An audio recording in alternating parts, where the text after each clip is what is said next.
So over to you, Cliff. Oh, sorry, Al. Hi, how are you? Good afternoon, everyone. Is this working, Thomas? Am I close enough? That's working great. All right, perfect. Well, we're here today to discuss the rate review regulation that the Green Mountain Care Board will be hopefully voting on today in draft form.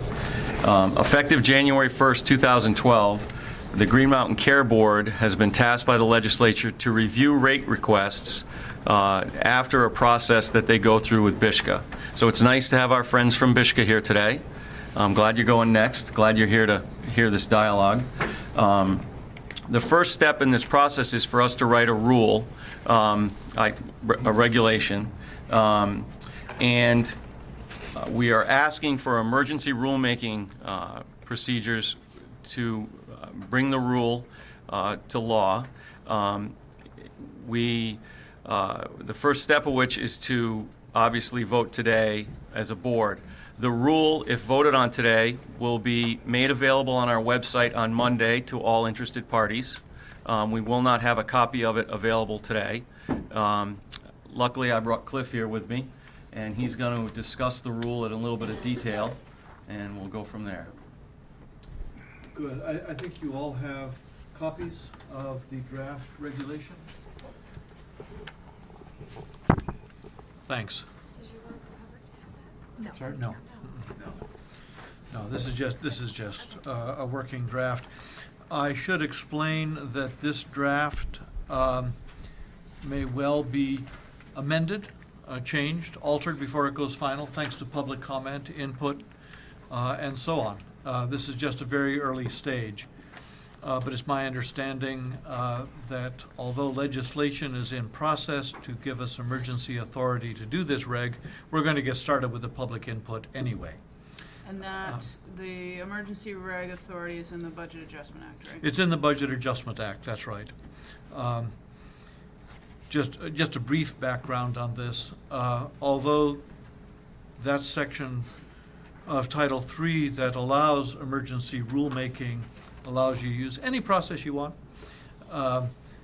In fact, the process here is going to involve substantial opportunities for public input to this rule in the spirit of transparency and frankly help. Comments are helpful. So you have in front of you. So in other words, the emergency, if we are granted the authority to do emergency regs, we are not truncating the public input process in any way? No, indeed, we're going beyond what the statute requires for emergency regs. In terms of public input. So the regulation that you have in front of you, I'll walk you through. It's blissfully short. It's 7 pages, Nice. which may set a record for government regulation. Being a lawyer, of course, you can't leave anything alone. So I've got a couple of suggestions already for some additions and small changes that you might want to consider on this draft. And I'd just like to take a moment to thank you, Cliff, and Carlin Weasel, and Ina Backus, and anybody else who contributed to this for your hard work over the last several weeks to produce this today. And special kudos not to me, but to Ina and Carla for losing sleep over this. So, here's the reg. Section 1 is the required stuff about the purpose of the reg, which is to enable rate review by the board as required by Act 48. Section 2 simply states the statutory authority for the reg. That's standard procedure. Section 3 in the definitions is not terribly interesting, except for 2 points. There is a definition of an interested party. They say this is going to be a contested case, these rate reviews, when they come up to the board, a contested case under the Administrative Procedure Act. And we have made provision in the draft reg for people beyond the applicant and beyond the ombudsman, who is a necessary party in this, to come in as interested parties if they have a direct and substantial interest, which is the usual threshold, in the rate review that's the subject of that particular contested case. That, again, allows for more input to this. Does that mean that any person off the street who's affected, whose No. premium might go up as a result of the rate increase That could be a substantial and direct effect. But someone who simply has a general interest in healthcare, that's not a substantial and direct interest. The other point of any interest in the definitions is the ombudsman, and I've already alluded to that. Because this is a contested case, you need a contestant. And the ombudsperson is made a necessary party to these rate reviews. Act 48 already provides for a substantial role for the Office of the Ombudsman in what the board does. And this gets to very specific tasks, namely participating in rate review, rather in the role of the Department of Public Service before the Public Service Board, as a representative generally of folks out there and Vermonters. Can I flag one more thing in the definition? Sure. Just one more thing of note is under the definition of chair, it says chair or delegate appointed by the chair. So I don't always have to be here? Right, but that's also so that you can enable a hearing officer or someone else to participate in any of the processes laid out. Beautiful. That's a good point, thank you. As a means of drafting economy, we decided not to keep saying or delegated person whenever we use the word chair. So it's in the definitions, and that should cover it. Because then it would have been 8 pages. It would have been 25 pages, let me tell you. Which would have thrilled some people. Moving on, Section 4, which skips over onto page 2, I think, of your draft, starts out in subsection A, applicable to all rate increase requests. For major medical and long-term care, we added in there other insurance plans, the rates of which are within the board's jurisdiction. The reason for that is because life changes, and you don't want to change the reg every time life changes, and something new is added to your jurisdiction or whatever. And you'll find in this reg a couple of elastic clauses like that, which means you don't have to go back and go through the whole the rulemaking procedure. Every time you amend a rule, it's as though it's a new rulemaking procedure. And that's fun. One suggestion here in paragraph B, this is the first of the afterthought stuff. A recommendation, as you know, comes to the board from BISHCA with the file. And it says here, the recommendation shall be in a standard format agreed upon by the commissioner and the board, so they all look alike. Tick boxes, what's here, what's where, summary forms, that kind of thing. The alternative is to say the recommendation shall be approved by the board, since it's what you have to act on, in consultation with the commissioner. It's a small point, but it goes to the question of the board's authority, and either way works. But ultimately, the form of the recommendation has to be for the use of the board. So the argument is that the board should have the final determination of what that recommendation form should look like for their purposes. And you have that language specified, what would it be, in form of amendment when we get to dealing with this? I can do that right now. The recommendation shall be approved by the board in consultation, or shall be in a standard format approved by the board in consultation with the commissioner. Okay. So you That's my recommended change. So you replace agreed upon by approved by, with approved by. Approved by the board in consultation with the Agreed commissioner. upon, struck, approved, inserted, okay. Right. By the board. Got it. In consultation with the commissioner. Okay, got it. Right. The key point is actually paragraph C in section 4, which is this is a contested case. And that brings it under the Administrative Procedure Act, which then requires opportunities for evidence and cross-examination, which opens up the rate review to allow the insurers to come in and say their piece, allows others to say their piece before the board makes its decision. Because it's under the Administrative Procedure Act, then that governs much of the rest of the content. Notice that the contested case begins when the recommendation is received here at the board, not simply when the rate is filed. Otherwise, the insurance division at Bishka would be unable to get its job done if we're all a contested case there. So this is where the contested case starts.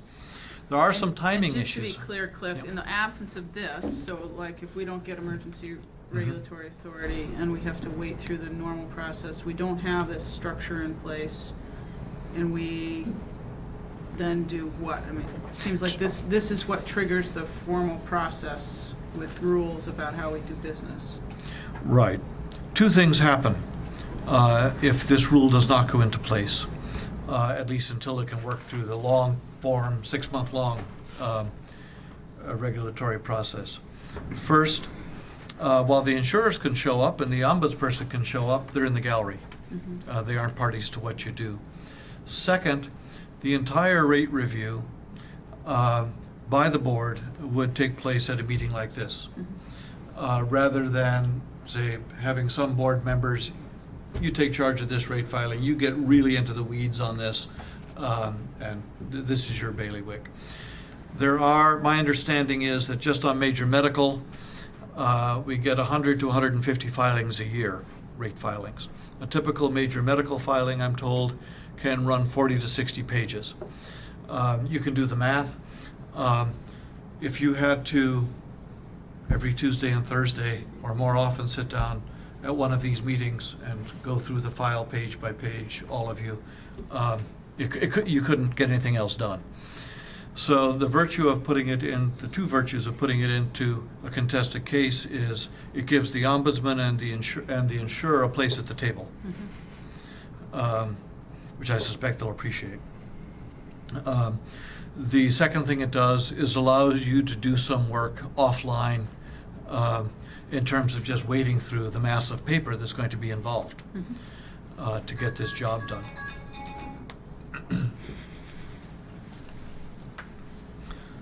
Now, there are timing issues here. The Act 48, as it presently stands, provides only 10 days from receipt of the recommendation from Bishka to a decision by this board as to rate review, which is a very tight period. There is legislation pending which would expand that to 30 days for the board's review, which makes life a lot easier.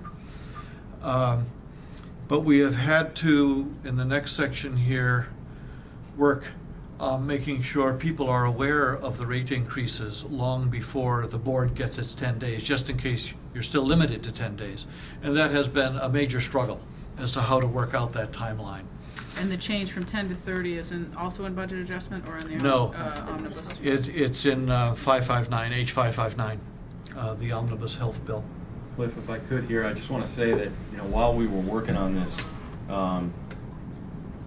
the brilliance of Bishka and the people at Bishka and the hard-working people of Bishka were amazing in trying to help us figure out how this would all work. And as a layman restaurant guy coming in and seeing how hard people in government work, I've been extremely impressed. I'm glad you're here presenting today so you can hear me say this and, maybe not just hear it from someone secondhand. But thank you for your help in this, in telling us what you do. And as a taxpayer, thank you for working so hard. I personally appreciate it. So. Thank you, Al. So moving on to what get commenced when, how we do notice, what's teed up at what point. Much of that is in Section 5. A rate increase request comes into Bishka. Bishka has 5 days now to post notice of that on Bishka's website. It'll also get posted on the board's website. We've given the board 7 days from the arrival so that the board has 48 hours from Bishka posting it for the board to post it. That's what that little window is for.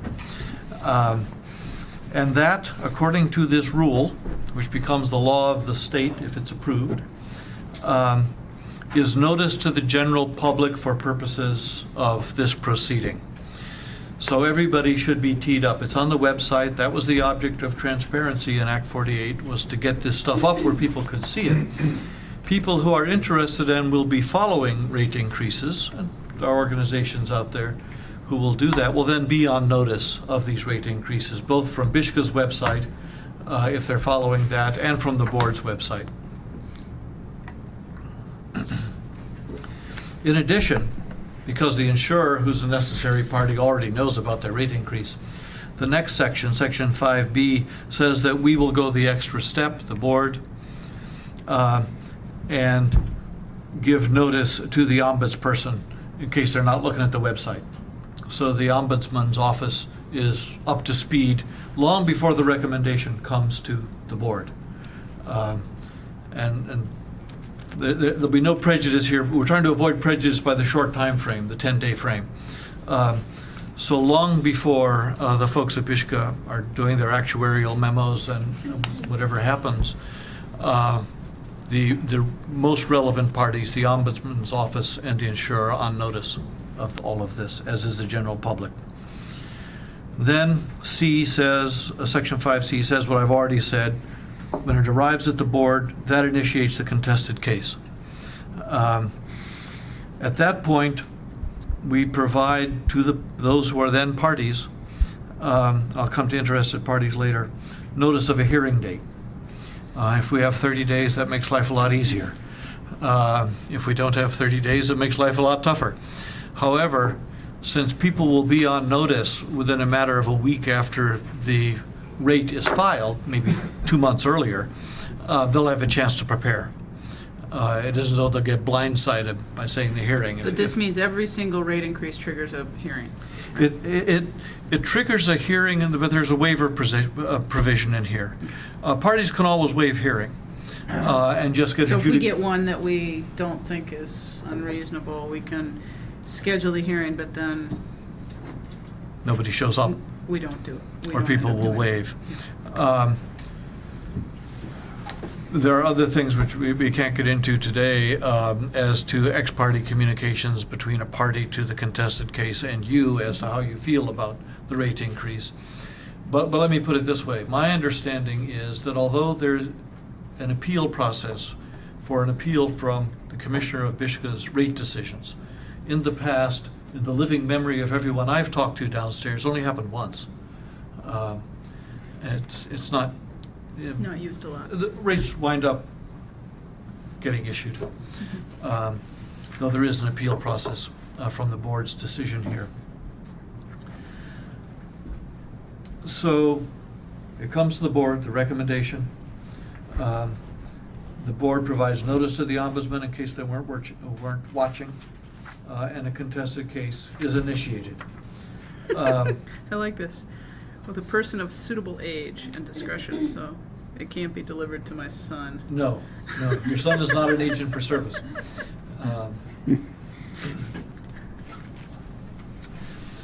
Yeah, D It's a goes good to... call. He probably wouldn't give it to me.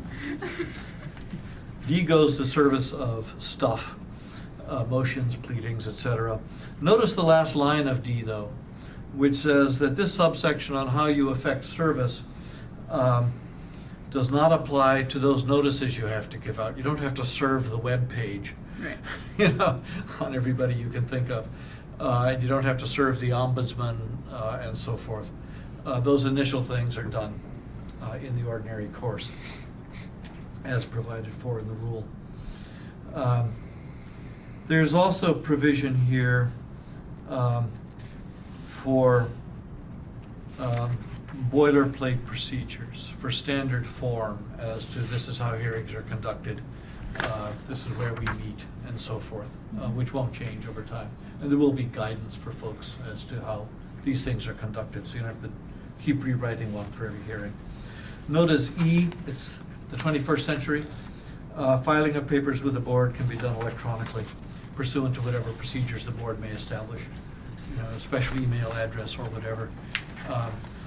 But it makes life a lot easier. I have been a party in contested cases where PDF filings were the name of the game, and it just makes life way easier, and is now consistent with how federal courts are doing things. Section 6, the notice of appearance is standard form. You need to have a name. You need to have a notice of appearance so you know who to serve with papers. That's the basic proposition, and who gets to stand up. Section 7 has to do with interested parties intervening. The language here is largely pro forma. They have to have a direct and substantial interest, they have to make a motion, the board has to rule on the motion. And then interested party status is granted. And they get to show up, they get to testify, an interested party does. They also get to appeal. One issue in here is not addressed in this text, thanks to crossing fingers on the 30 days.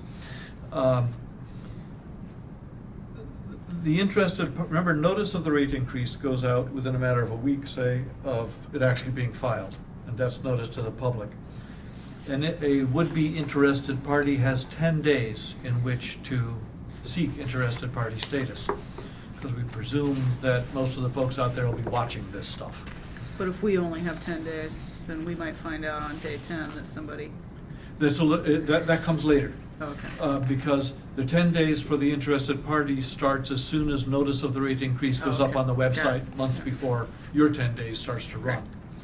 The question is whether there should be a provision here, which we have drafted,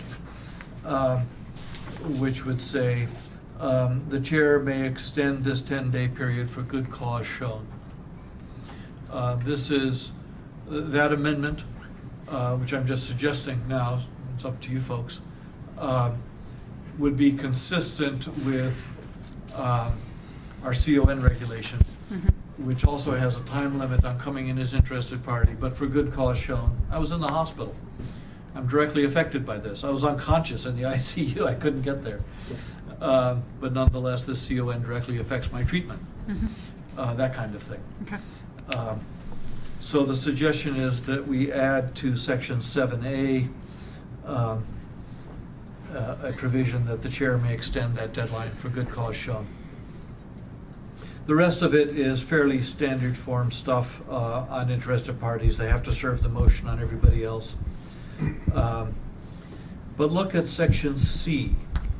The person seeking to intervene must include, this is a negative option waiver, must include a request for the opportunity to be heard, or the opportunity to be heard will be deemed waived, and to have brief communication on the record as provided for in this rule. There's something slightly wrong with that grammar, but I'll clean it up. Yay, we have a microphone. Should Okay, be- so if they don't ask for a hearing, we assume they've waived a hearing. They have to ask or they don't get it, Right, rather than they having to affirmatively say they don't want it. right. And they would also, by silence, have agreed to adjudication on the record. I'll come to the adjudication on the record proceeding later. And I suspect that many insurers will be happy with adjudication on the record. That's my suspicion. I don't know that. Our public input periods may illuminate that point. But this would also apply to the ombudsman, right? Yes, The ombudsman that's would right. have to say, No, this negative option wouldn't apply to the ombudsman. okay. And we have a separate section on that Okay. later on. The department receives public comments. You receive public comments. The significance of Section 8 is that the department has a 5% rate increase threshold for considering public comments. You don't. All public comments are fair game at the board. And the last one is just a paper saver. If somebody has already submitted a comment to BISHCA, they don't have to resubmit it to the board. Cut down the size of the file. Number 9 may be of some interest to the insurers. The board does have the final say on this. This is a contested case. The board, under Section 9, may ask for additional information from an insurer. May demand it, in fact. And the applicant must respond. Only if they're tangible. We're available. No intangibles. I'm sorry, where are we? In 9A. Don't worry about it, she's making fun of Oh, us. she's making fun. Very good. Available documents are tangible This things. I stuff got isn't you. very funny, we gotta kind of. And Al's taking it way too seriously. Where's Al when we need him? Out of respect, Cliff, I put my humor away. I figured now's the time not to muck around. Right. Just wink and I'll be right there with you. I can't imagine a tangible object other than a document in connection with a rate review, but you never know. But we can demand them. You can demand it. That's the most important thing. That's right. Like if some insurance company has a pair of skis that we, That are relevant to the rate review. that I want, no? You're the lawyer. See, I told you didn't want me mucking this up. Forget I said Okay. And you can serve interrogators on the applicant. Notice that that does not include demanding information from the ombudsman, who's a receiver of information, basically, or from interested parties, which would discourage interested parties from showing up if they thought they were subject to subpoenas. So it's just from the applicant to flesh out the application. You have very broad authority as to the things you consider in a rate review. You may have questions. And since you will have access to it months before it comes as a recommendation, you may be thinking about what you want from the applicant. One provision which is not in here, which was called to my attention by Phil Keller the other day, is a tolling agreement. If you have 30 days, no problem. But let's say the recommendation comes to you and you make your demand on that day, and I thank Phil for this proposition. Can you make the demand for them to respond and you absorb the response and all of that within 10 days? So can we stop the clock? You can by agreement. You can. This isn't like a jurisdictional time limit for appeal to the Supreme Court.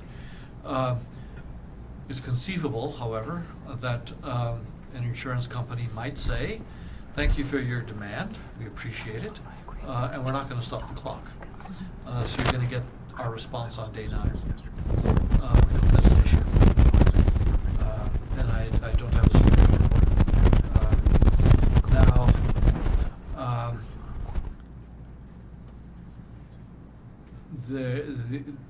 we looked at the CON statute, which has tolling provisions, and at the CON reg, which has tolling provisions, but in the CON case, the statute actually provides to allow for tolling provisions, to extend the time, and for stopping the clock. Unfortunately, your statute doesn't. But, sorry? Aside from, is there any consequence to a payer, an insurer, contesting every decision that we make? Meaning, contesting every decision we make. Is there any consequence to that? Knowing that that could completely overburden the board and its overall work plan. You can, but I understand that Yeah. kind of sandbagging. I'm a Yeah. lawyer. I've seen Yeah. it. I've never done it, but I've seen it. When I think of toll, I think of something you pay. Oh, I'm sorry, tolling is a term of art. It means I know, stopping the I clock. understand that now, Yeah. but it made me think. Yes. What would prevent an insurer from contesting every decision we made? Right now, Bishka, if it's under 5%, it's unlikely to trigger a review, but we may have a different way of looking at rates. So what's the consequence? Or is it going to come up later? A couple of things. One thing you can do, although you'll have to have facts and conclusions of law to support it, is deny the rate increase. Just say no. Just say no. That's right. And that should stop that behavior fairly quickly, I would hope. Although your no has to be supported under the Administrative Procedure Act with findings of fact and conclusions of law. But remember, you'll have seen that filing when it gets posted, and you'll have access to it. The other thing you can do with this, if in the period while Bishka is looking at this, staff here at the board is looking at it and saying, I've got some issues with this. You have subpoena power, or you will have, if H559 goes through without that being stripped out. And you don't have to wait for the recommendation come to subpoena the insurer well in advance of your 10-day clock running. So you do have that whip hand. If you see, for example, a rate increase come in from an insurer and they want a 15% increase, all of it to be attributed to broker's fees and administrative costs, not because of claims. This might alert you early on, and you might want to issue a subpoena seeking justification, and your subpoena powers including taking testimony as an investigative matter, just as the board. So you do have some power there. It's analogous to what the Commissioner of Bishka has, and it's modeled on that with small verbal changes. That has been used by the Commissioner to great effect. And, you know, I'm reassured to hear that from your survey of Bishka that the number of appeals is basically negligible. That's my understanding. Okay. And I would hope that same history, that history follows our process too, but it raises some worry in my mind about, we say no and we go through appeals process that really bogs down the entire But the work of the appeal goes board. beyond us, right? The appeal's appeal not goes to to us. us. Yeah. The appeal is from you to the Supreme Court, direct. That's both the pattern in the Administrative Procedure Act and the pattern established in the rule. And just jumping ahead a bit, the appeal is not from the ministerial order, which would then be issued by the Commissioner, but from your decision on the rate. It doesn't have to wait for the Commissioner to sign off on your So decision. appeals don't bog us down, they bog down the Supreme Court. Right. The Supreme Court will hold their head in their hands. Hearings could bog us. That's right. Rather like some of the reports that we submit with insolvent insurers to the Superior Court. It makes them dizzy, I suspect. Okay, so you're recommending that we add a tolling provision? To No. your point? No. No. Statute doesn't. Let me just get to I told Al that there were, I'm sorry, I'm losing here. I said there were two outs. One is the subpoena power. Yes. The other is a provision now in front of the legislature to exempt the board as to rate reviews from the Public Records Act, which may make this rule, I mean, then there's all kinds of stuff you can do. This rule satisfies the open meetings law, to exempt the board from the open meetings law as to rate reviews only because of the burden, the enormous paperwork involved. And that exemption would help to mitigate any attempt to push paperwork onto the board. I'm sorry.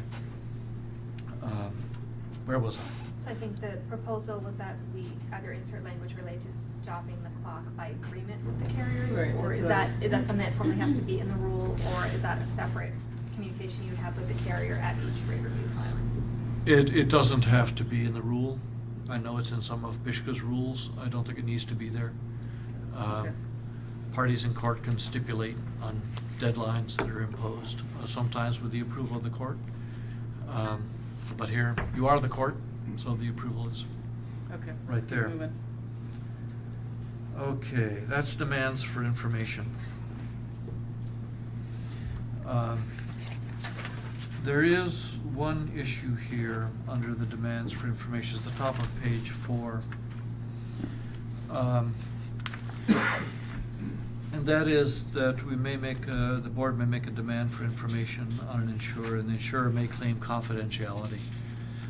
This happens at all levels, other regulations. They have to, the rule says they have to be specific about what they're claiming to be exempt. You can't just say, everything in this document, there's a bunch of stuff, I don't know what it is, so make the whole document exempt. The insurer can't do that. The ultimate decision is for you, the board. And then the board determines if it meets the requirements of Section 317 and the 214 other exemptions, or however many it is, from disclosure, and then make a decision. But in the meantime, those things are held out of the public record until a decision is made. Section 10 gives the chair discretion to conduct a pre-hearing conference, not on the merits of the rate review, but if there's a real contest going on here, you've got 5 interested parties, you've got the ombudsman, you've got the insurer, you've got a request for a 50% rate increase. the chair or delegate may conduct a pre-hearing conference saying, can you guys get together in a room and work this out, and then present us a proposal which we can review to see if it meets our standards. And who's going to be at the hearing, give us a heads up here, because this is, but that's entirely in the discretion of the chair as to whether to hold a pre-hearing conference. They're commonly held in administrative proceedings, just to get the lay of the land set out. The procedures are largely governed by the Administrative Procedure Act. There's no need to repeat them here.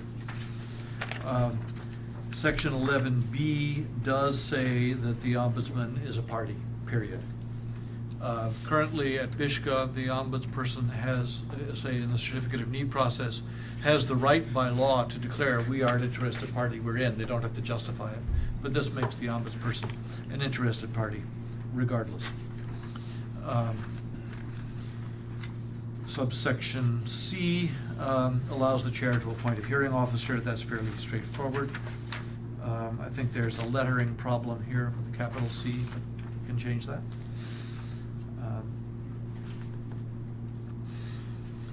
Testimony, which has to be under oath or affirmation. It may be offered in written form.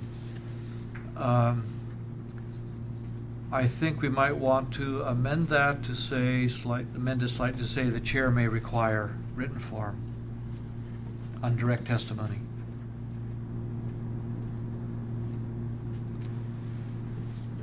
It is common in administrative procedures to have the direct testimony done in writing. That lays out the party's position. Everybody knows them. There's no surprise with what's coming in. And then you limit the hearing to cross-examination as to that direct testimony, which saves a lot of hassle and a lot of time. The evidentiary proceedings are governed essentially by the Administrative Procedure Act. It gives the chair the opportunity to impose certain procedural matters as to filing of exhibits in advance, telling everybody who the witnesses are going to be in advance so you don't get blindsided. F is of some interest. It gives the chair the opportunity to ask questions. The chair is not a potted plant, or the hearing officer, and can act inside the administrative proceeding, as well as make evidentiary determinations and the like. And G is also of interest. The rate increase request is not presumptively approved. It's the other way. It's presumptively denied. The decision comes out of both Act 48, the revisions to Title 8, Section 4062 on public comments, and basically on the restrictions in the Administrative Procedure Act. And your general counsel, who may or may not be me when the first round comes, can advise you on following all of that on a day-to-day basis. The board's decision shall be issued within the time provided by statute, which is 30 days from the close of the hearing, which you've got 10 days. How those conflict, I don't know quite, but I suspect the 30-day rule, being the latter passed rule, law, would be the one that would apply in terms of getting your job done. Section 13 is fairly straightforward, I think. It's what the record consists of. This is important for appeal. You will see in A, there's a parenthetical expression that the public record shall exclude any information subject to protection from disclosure by law. In other words, confidential, trade secret, that sort of thing. I would suggest amending that to give it its own letter heading at the bottom, because it's been pointed out by Carla that there may be other things in here, like exhibits, evidence offered at the hearing, and so on, that go beyond the file of recommendation from Bishka, that may also be confidential. So it deserves its own letter. The recording of hearings is governed by the Administrative Procedure Act, and this follows that essentially, as does the question of a decision on the record. Section 14 is the adjudication on the record procedure. It's the second part of the clause that I want to address first. the chair can choose not to hold a hearing or to truncate it if all parties waive their respective right to a hearing. Interested parties, if they don't ask for a hearing, will be deemed to have waived it and to agreed to adjudication. So when push comes to shove, it'll really only be assuming an interested party hasn't asked for a hearing, it'll really be the ombudsperson and the insurer to decide whether to adjudicate on the file that's there and leave it at that. I suspect, I don't know, that in many cases out of these 100 to 150 or more filings, that'll be the case. Section 5 just goes to appeal. Final order may be appealed pursuant to the board statute, which is consistent with the Administrative Procedure Act. Goes straight to the Supremes. Other matters just says, and this is a burden on you, that you're going to post this rule on the website, and that any guidance you write as to the process and timing of contested cases will go up on the website so that people have a heads up. Then we have to renumber the last three, because whoever was typing this, me I think, forgot to renumber those last three. But it's fairly straightforward. If part of this is unconstitutional, the rest of it survives. And if it conflicts with the statute governs, which is the law anyway. And as long as the statute allows, you can enlarge this rule to handle special situations. That is the rule, with my couple of suggestions for changes before it goes up on Monday. Okay, thank you, Cliff. Great work. Thank you, all the others who contributed. Al, do you want to say anything else? No, Okay. I'll still talk after. All right, so at this point, I'm going to ask for a motion to approve the draft with the recommended changes that Cliff has highlighted. Does anybody need to hear what those changes are again? Okay, so I would ask for a motion that we approve the draft, and then if that motion is seconded, we'll take any other questions you might have about it. Do I have a motion to? So move. Second. Okay, any questions about the motion? Any more information anybody needs? Yeah, I've got a few questions, if I may. They're all kind of connected. But Cliff, what was the legislative intent of moving this stuff to the board? I wasn't I know. I'm not a legislator, so I I can't know. speak, but I know. But with the idea what I behind it. divine from the structure of all this is to bring the economics of healthcare into one place, to coordinate it, so that rather than, as is the practice now, for example, where a certificate of need is decided without reference to insurance rates, that won't necessarily be the case in the future. Okay. Or where hospital budgets are decided, kind of with reference to insurance rates, because there's, rate increase that's allowed. But the point of the board is to consolidate, harmonize, and make systematic Control. Healthcare economics and control. And yes. control. That leads me to where I really want to go. The existing rules, as they were presented to us earlier, at an earlier meeting, had to do with solvency and the criteria for decisions. And there are new ones now included in Act 48. They're not spoken to here, I don't think. If I could, Cliff, after we vote on this, I'm going to discuss a little bit more about the guidelines for how we're going to look at a rate and some things for the board to consider. I think the key thing is that we're charged with looking at affordability, promoting access, and promoting quality through rate review. And that's not something that BISCA was asked to do in the past. Right. And so, it's really, I've looked at it through this process as the concept of a lens. We're supposed to have a different lens that we look at. And so that's helped guide me as I've tried to get up to speed on all the documents we basically have in front of us.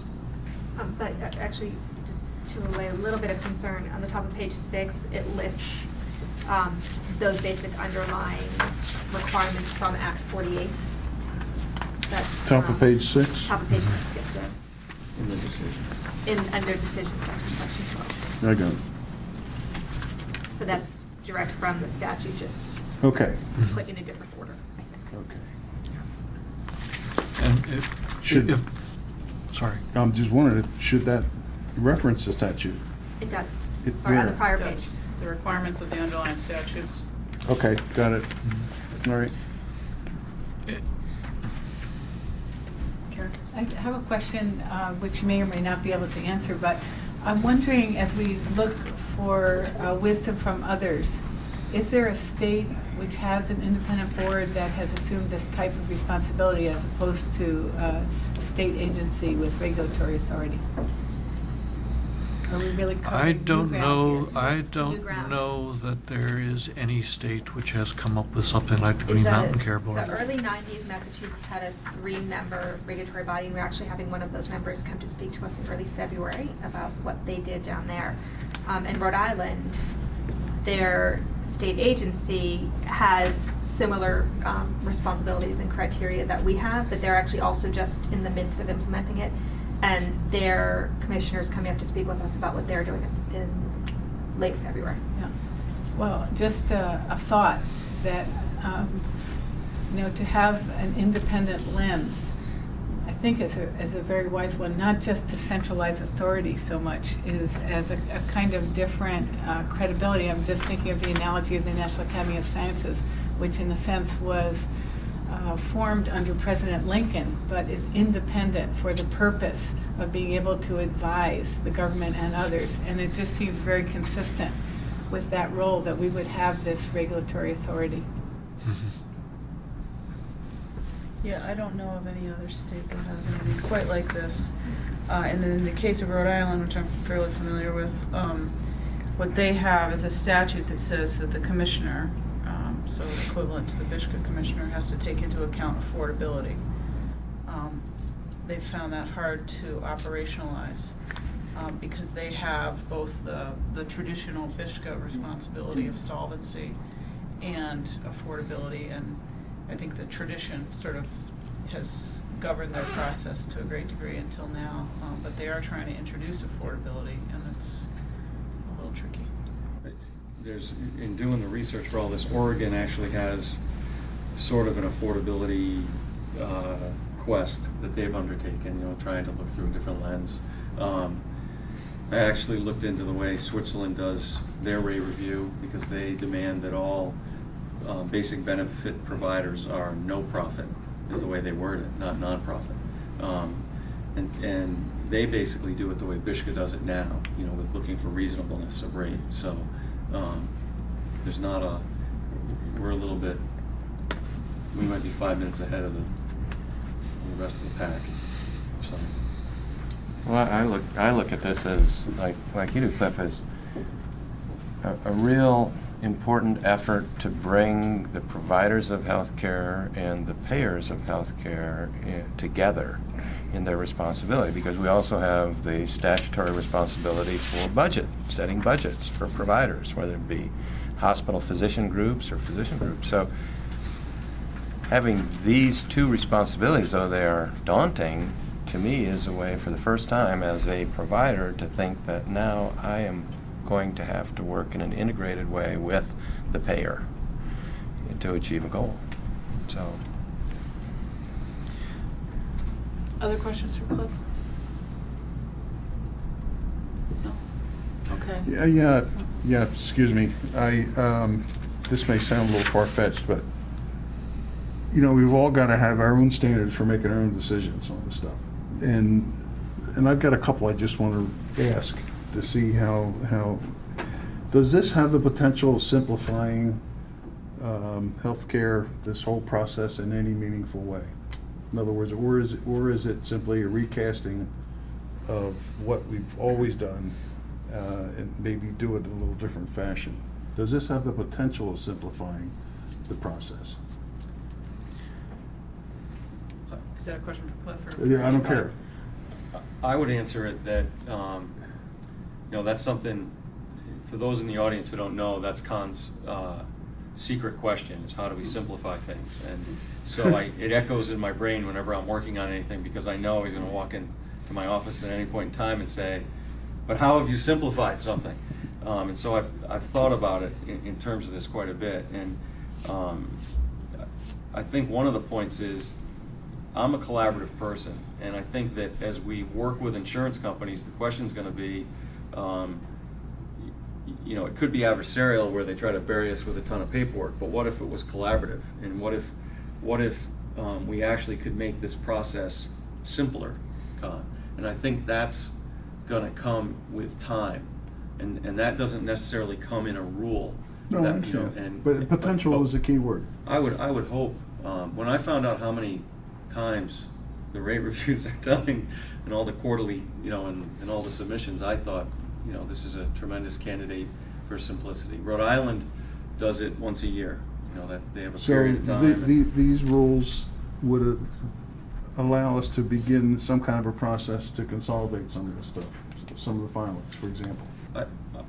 I think we can move towards that. I mean, think right now, you know, I've been saying to people, we are entrepreneurs on the Green Mountain Care Board, and you know, entrepreneurship is an awful tough sport, and I can see that as a goal. But in this first step toward what, you know, emergency rule or the 30-day rule, or there's a lot of potential potholes here. But in my heart of hearts, I would hope we can simplify this. It seems. Can I just add something to that? I think, you know, this is really about getting us into the process, not changing the process in a big way. And I guess what I'd say is simplification can be complex. So I think this gives us the opportunity to simplify, if only to sort of reduce the chaos so that we can get a clearer picture. So for example, insurer X comes in with a rate increase request that applies to a specific pool of people for a specific product for a specific time period. At present, it's very, very hard to connect that with what's going on in the overall healthcare system in terms of cost increase, quality, whatever measure you want to choose.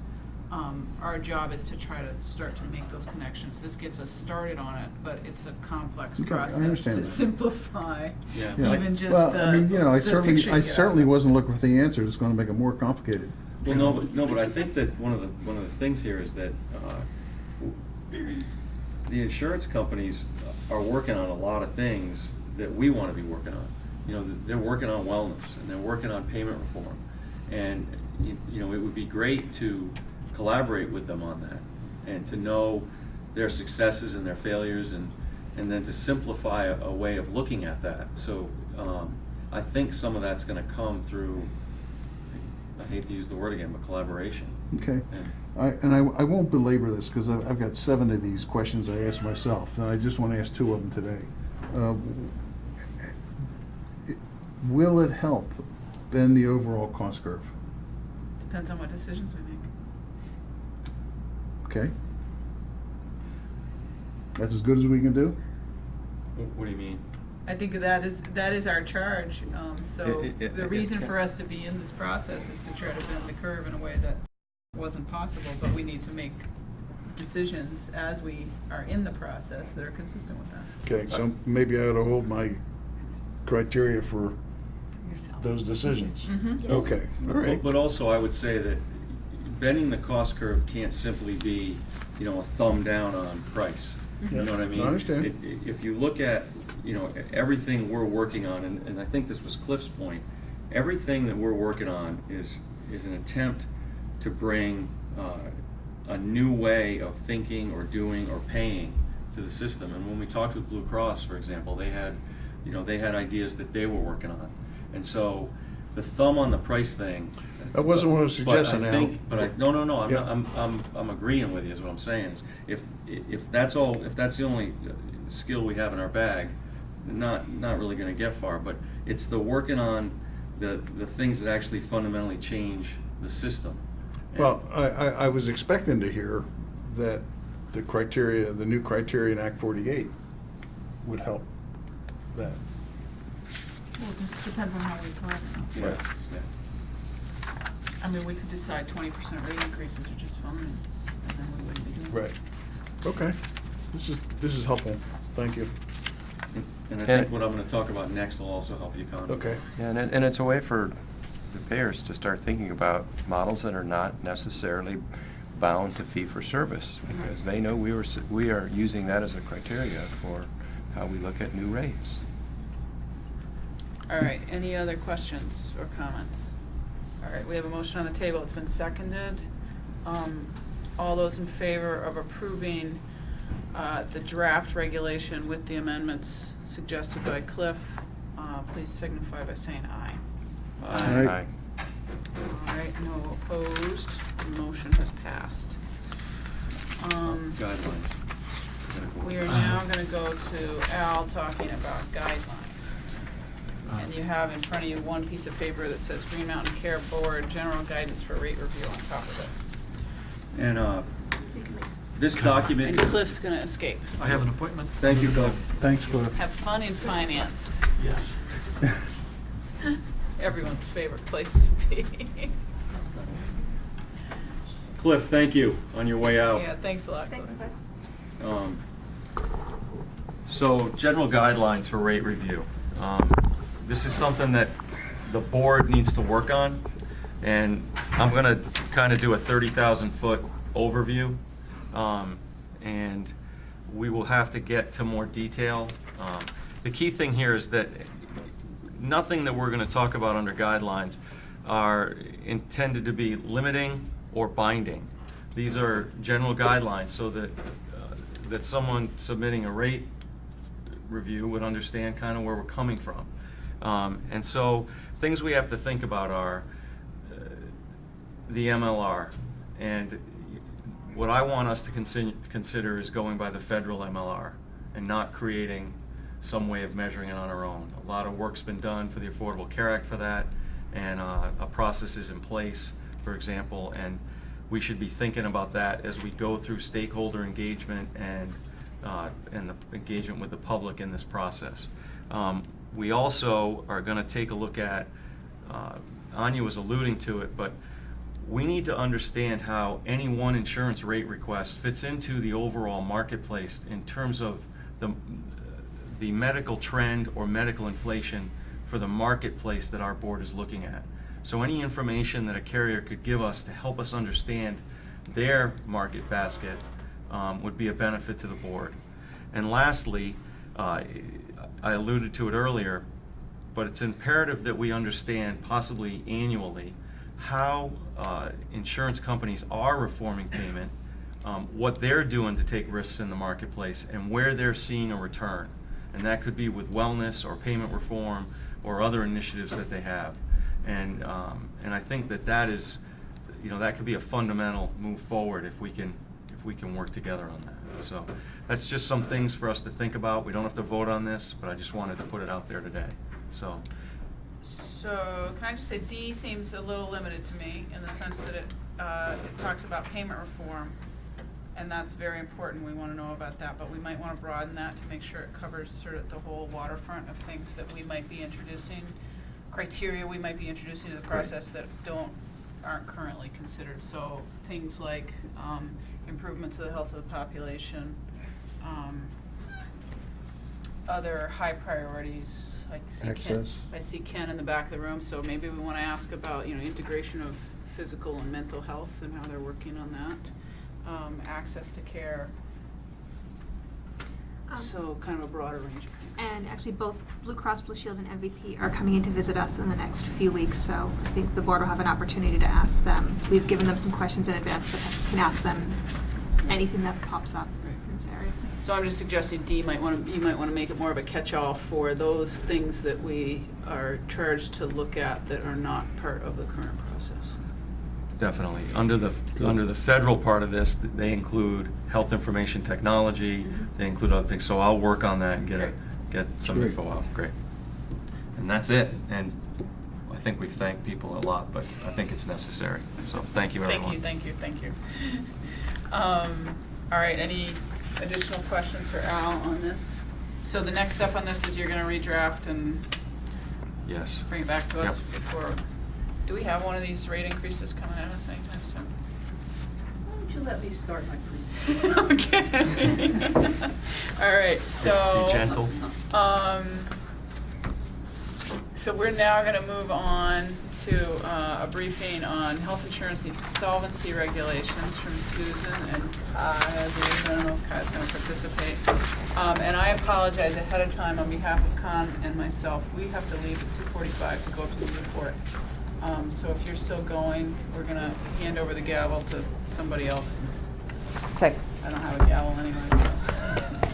But you can carry on in our absence. So, welcome, Susan, and Thank you. This is the entertainment portion of the program now. Good afternoon to the board. I'm Susan Donegan, for the record, Deputy Commissioner of Insurance. The first presentation that we at the division gave you several weeks ago focused on how insurance premium rates were calculated. I know that was scintillating, but it was, and it was important for all of us to get familiar with the same language so that you know a little bit about our world. Today you're going to know a little bit more about our world, and in fact this is probably the moment when we put on our strictest regulator hats and as we step into the solvency and financial part of insurance regulation. January 1st was an important day for us. That's the date of the start of the enhanced rate review, and lo and behold, I can direct you to the website because our first long-term care rate filing has been posted, and it's there for your viewing pleasure. So that the process that we now measure rate review takes on another dimension, as we've been talking about. And remember, your job is not only about major medical, but long-term care. So.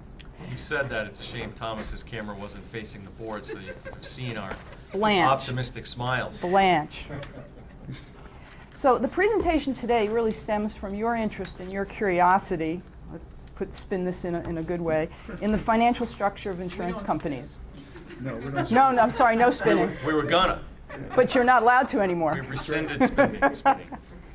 So in particular, this is a focus on solvency and capital adequacy. And if you remember, I've used those words before. I'm going to use them again. They're going to become very important. You're going to be woken up in the middle of the night and you're going to know what solvency and capital adequacy means. So again, solvency and capital adequacy are really the hallmarks of state insurance regulation. It's the primary focus of our regulatory responsibilities. It would not be inaccurate to say that all things flow from financial stability. And when I mean all things, I mean things like consumer protection and innovation of products, jobs for producers and agents, and economic growth. So before we move into the nuts and bolts, there are a couple of things I'd like to do for you, and that is first give you a quick contextual explanation, because I know some of you like to know where from what planet this drops. Secondly, I have some people I'd like to acknowledge in the division, and thank you, Mr. Gobet, for your kind words. We do have very dedicated and high-level expertise and staff who take their jobs very seriously. And then third, I want to just remind you about a couple of concepts and things I said last time, again, because the more we hear it, the more we're going to get comfortable with it. First thing, context. 1980s. Really was the first wave of reforms at strengthening solvency regulation in the states. And this was in the wake of a large spike of number of insolvencies in insurance companies. I bet you can remember a few of them. I remember here in Vermont, Ambassador Insurance in the 80s. We also had Blue Cross that had a little bit of a hiccup back in the 80s. And that led to, both at the federal level and the state level, a series of initiatives to look at the way in which state regulation monitored solvency. Some of the initiatives that were launched actually resulted in the NAIC. If you remember, that's the National Association of Insurance Commissioners. We're an accredited member state of that organization. The NAIC created, as part of our accreditation, responsibilities upon state regulators to make sure that insurer financial standards, risk-based capital requirements, improved financial monitoring systems, and programs for certifying our expertise and monitoring of carriers was in place. As I said, our accreditation stands out as telling you that we have reached that level of expertise. We maintain that accreditation, and we have to every 5 years go through an assessment by the NAIC that tells everybody that we are maintaining that level of oversight. So the improvements to the system, I think, were really tested in 2008 with the beginning of the meltdown of the industry, financial services industry at this point. And what I would like to remind you and point out to you, and I'll say it many times, is that no insurance company went insolvent, went into default during the financial crisis. Let me say it again. Not one insurance carrier went insolvent during the financial crisis. That, I believe, is a testament to state regulation. And people will say, oh, well, what about AIG? What about AIG? Well, let me remind you what AIG was. It was a rogue office in London that was dealing in derivatives, credit default swaps, and it was not part of the AIG insurance company. It was an exotic security, exotic investment that was not touching the insurance carrier. And in fact, AIG was fine as an insurance carrier. So in other words, our system's working. There's always room for improvement. And you know, what is this structure that's become so successful? Well, every state has a regulatory department that is called something like financial regulation and company licensing, you know, a little bit different. And those sections monitor insurers for solvency and capital adequacy, you know, our favorite words. And we do that through rigorous licensing of companies, ongoing financial analysis, on-site financial examinations. We approve insurance company transactions. We oversee here in the division about 1,200 insurers that are licensed to do business here. About 17 or maybe now 18 of them, because I think we have a new carrier that became a domestic Vermont carrier, are actually our Vermont-based domiciled companies. And what that means is that we have a heightened responsibility as their primary regulator to monitor the financial and through an examination process of the health and solvency of those companies. We do that through a rigorous on-site examination, starting in the basement up to the attic, of turning over every leaf and every bush and twig to make sure that the carriers are in good financial shape. There's also ongoing reporting process that we monitor very closely. It's also a great thing to be in a small state. We have the cluster of our CEOs right here. We're in good contact with them. Our financial people in very close contact with our domestics like National Life, Vermont Life, Mutual, the Co-op, the Blues. You know, those names are all familiar to us. So that not only do we pick up the phone and say what's going on, but for example, this morning at a breakfast of CEOs, I talked with the president of Union Mutual, and we exchanged a couple of house things, and you just are able to keep a pulse on things so that there are no surprises, because we, as we want to always say, not on our watch here at the division. So who the heck are these people that do this magic? I have 5 full-time staff members who work in financial regulation and company licensing section, and I want to point them out to you. The director of financial regulation, is Kai Sampson. Kai's also going to be our professor in a few moments. He's going to give you the presentation about the solvency and financial aspects of carriers. Kai took over as director about 6 months ago, I think, maybe about then, September, from, maybe you knew Ken McGuckin, who was a long-time director here, and again, not on Ken's watch. He took this very seriously and helped to bring along Kai. But Kai comes to us with a great deal of experience on his own. A UVM graduate, a degree in accounting? Not really. Okay, good. Not accounting. It was probably, I don't know, art or math, you know, music or something. Agriculture with a minor in business. Wow, my goodness.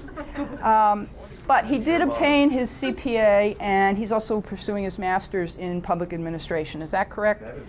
Okay. He's also was the president of the Vermont Association of CPAs, and he's heavily involved in his town's school board, town of Moortown. Kai's staff, and I'm going to, where's, are they all behind me? You know, I have a gaggle of regulators behind me. Look at this. So you guys aren't doing any work today, right? First, let me introduce Mitch Freed. Mitch, where are you? Show everybody. Mitch is in his 20th year with Bishka. He is an insurance examiner, financial analyst. He does our quarterly analysis of our domestic and property and casualty and life companies.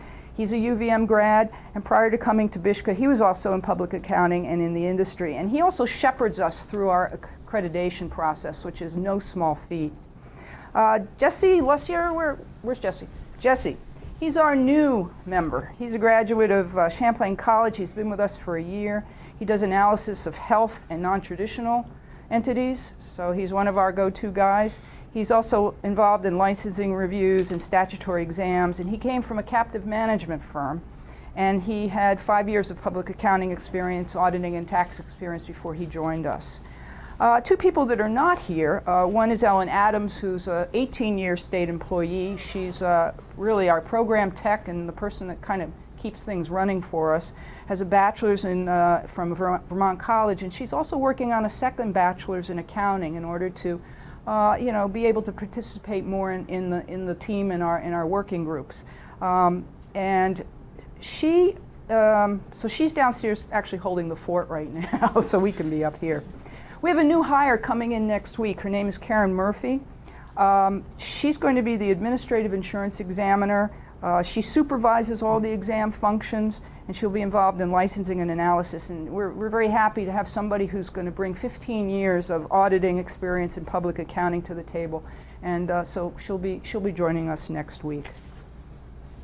Do I have, who else is here that I'd like, just so that you know the rest of BISHCA for a moment, just here, let me just divert. Tom Van Cooper, Mr. Van Cooper is our Director of Financial Regulation. He's been here since Methuselah regulated. It's true, isn't that true? So most of you know Tom. You've met Phil, last time, Phil Keller, Director of Rates and Forms. I don't know if you've met Kevin Gaffney. He's Assistant Director of Rates and Forms. Jessica Mendizable, she's our, what are you? You're everything. The grant. We're calling her our grant manager for the moment. Rosemary, stand up. Rosemary is a rate and forms analyst whose husband's a doctor, by the way, and is finding this insurance, the health insurance stuff to be very, very interesting. So she is a mole. That's not the only thing she's famous for. What else? Her son dates my daughter. Whoa! Is that in the interest and full disclosure? I thought it was time. Wow! How are you, Rosemary? Whoa. I think the legislature's right. We're way too close. Okay. Yeah, you know what? We are an independent board. Yeah. Okay, well, we're not going to go any further on that one. Okay, so as you know, and here's some of my closing remarks. As you know, we have a very different role than you folks. It's a very narrow role.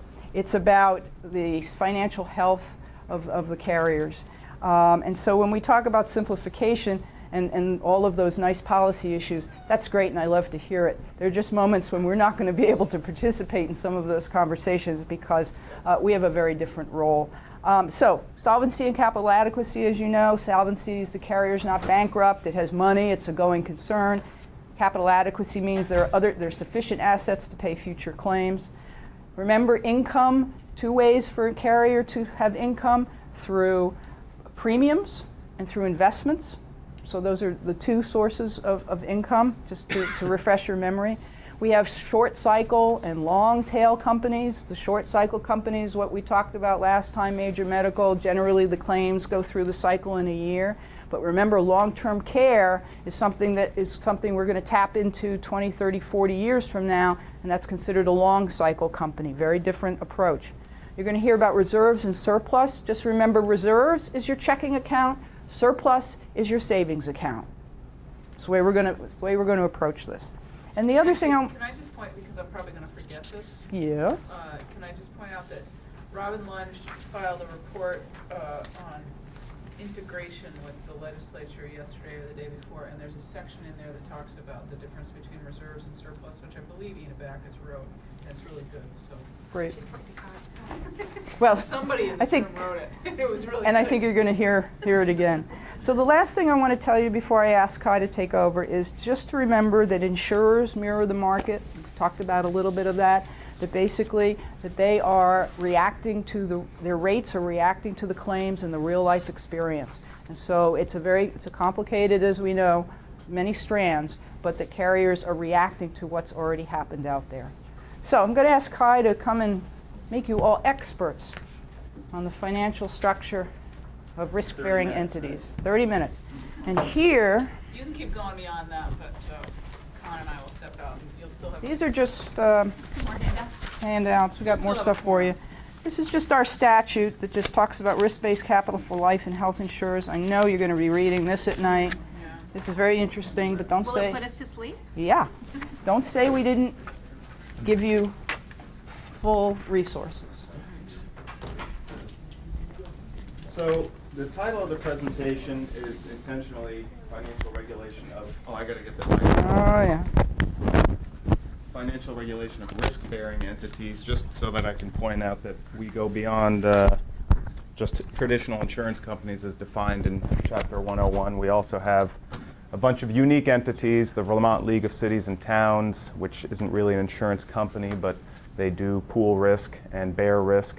We have, in our oversight, we have Wake Robin, which is a continuum care retirement community that has kind of a long-term care component or a guarantee of a certain amount of service. And anytime a company or an entity is promising a certain type of service that has some uncertainty to it and taking an upfront cash payment for that, we like to think of that as, if not insurance, risk-bearing entity, and we'll work our regulation in a way that we can appropriately regulate them if it's not to the full extent that we would a licensed traditional insurance company. So Kai, on that note, I just want to bring to the attention of the board members the fact that we are, I think, jointly with BISHCA responsible for filing a report with the legislature sometime soon. March, maybe? Yes. On the issue of when do providers bearing risk become insurers? And so we will need to start working on that sometime soon. The statutory language around it is weird. It's hard to figure out what they were getting at, but that's what they were getting at. We're supposed to It's a look great at question. the adequacy of the HMO laws and regs, Right. and how they should change in light of payment reform. Yeah, and just to kind of delineate a little bit, I think our team can kind of help with understanding the true financial risk that's there. And then the other half of it is obviously the legal question of what's in statute now and how you apply or don't apply that, or what needs to change if that becomes a more common practice. But of course, there is some risk being taken by providers now. So is your general counsel, who's our general counsel, is he coordinating that? He's talking to himself, yeah. Okay, great. He probably is talking to Yeah. himself. He's After working with me for a week, it's a whole new language he's talking to himself with. I also wanted to echo what Susan said about, I think you said we're the most important part of insurance regulation, I right? have said that. We do like to think that solvency is the ultimate consumer protection. So yes, rates, yes, contracts, what's in the contracts, that type of oversight. But at the end of the day, if the company is bankrupt, that's ultimately when the consumer is really hurt. So we consider that priority number one. That's why we're all CPAs on the team. We all have experience understanding financial information and looking forward, looking backward, and really assessing solvency. And it also kind of guides how we, when there's interpretive stuff that we have to decide on, we always have consumer protection in mind. But we also understand that sometimes a robust market is part of consumer protection. Does the consumer no good if they don't have choices? Just to discuss the handouts that I think and hope that you have, you should have an Excel spreadsheet printed out that just, you'll see some of the terms in real life that we're talking about with some of the numbers from the 2010 financial statements of our top 6 writers of comprehensive major medical in Vermont. Who does United write? Who? Yeah, United For what Healthcare. businesses? Yeah, I have no idea. They write Part B. Okay. That's They might. Part D, that's all Part D business.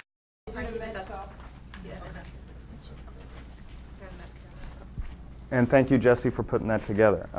Wait, Kai, these yes. are their total assets for their holdings nationally, though, right? Like, Oh, yes. that's not- Yeah. Yeah, right. Right. Yeah, that's why the scale is a little different. Okay. Yeah. Just making sure. Well, and that's a good point. And I do want to, if you can hand that to circulate around. That is a, just as we're talking, that will give you some context of, or insight into what we look at. That's a blank, it's called. It's an annual financial report of an insurance company. That's a health blank. There are no numbers in that because it literally is a blank. But that's the kind of stuff that Mitch and Jesse and myself look at, whether we're doing quarterly analysis or exams. And it's amazing how much information is in there. It's amazing how much we don't look at, but there's always a need for some of it at some time. And that thing has gotten thicker and thicker and thicker as problems arise in the markets and regulators ask for more and more and more. One of which I'm sure you're familiar with is the supplemental health care exhibit, which was a fascinating set of phone calls that I participated in, the NAIC phone calls last summer, and how that thing was developed and how many hours you could spend discussing what portion of CEO salaries dedicated to a nurse hotline are actually part of quality improvement expenses. So You know how to have fun. those type of issues, yeah. In his defense, I was also on those phone calls. They were riveting. Sometimes I wonder whether that was a good allocation of resources, but, including mine. And I also passed out a just a term sheet I put together today. Just as I'm talking, I probably can't help myself, and I'll use some terms like blank is on there.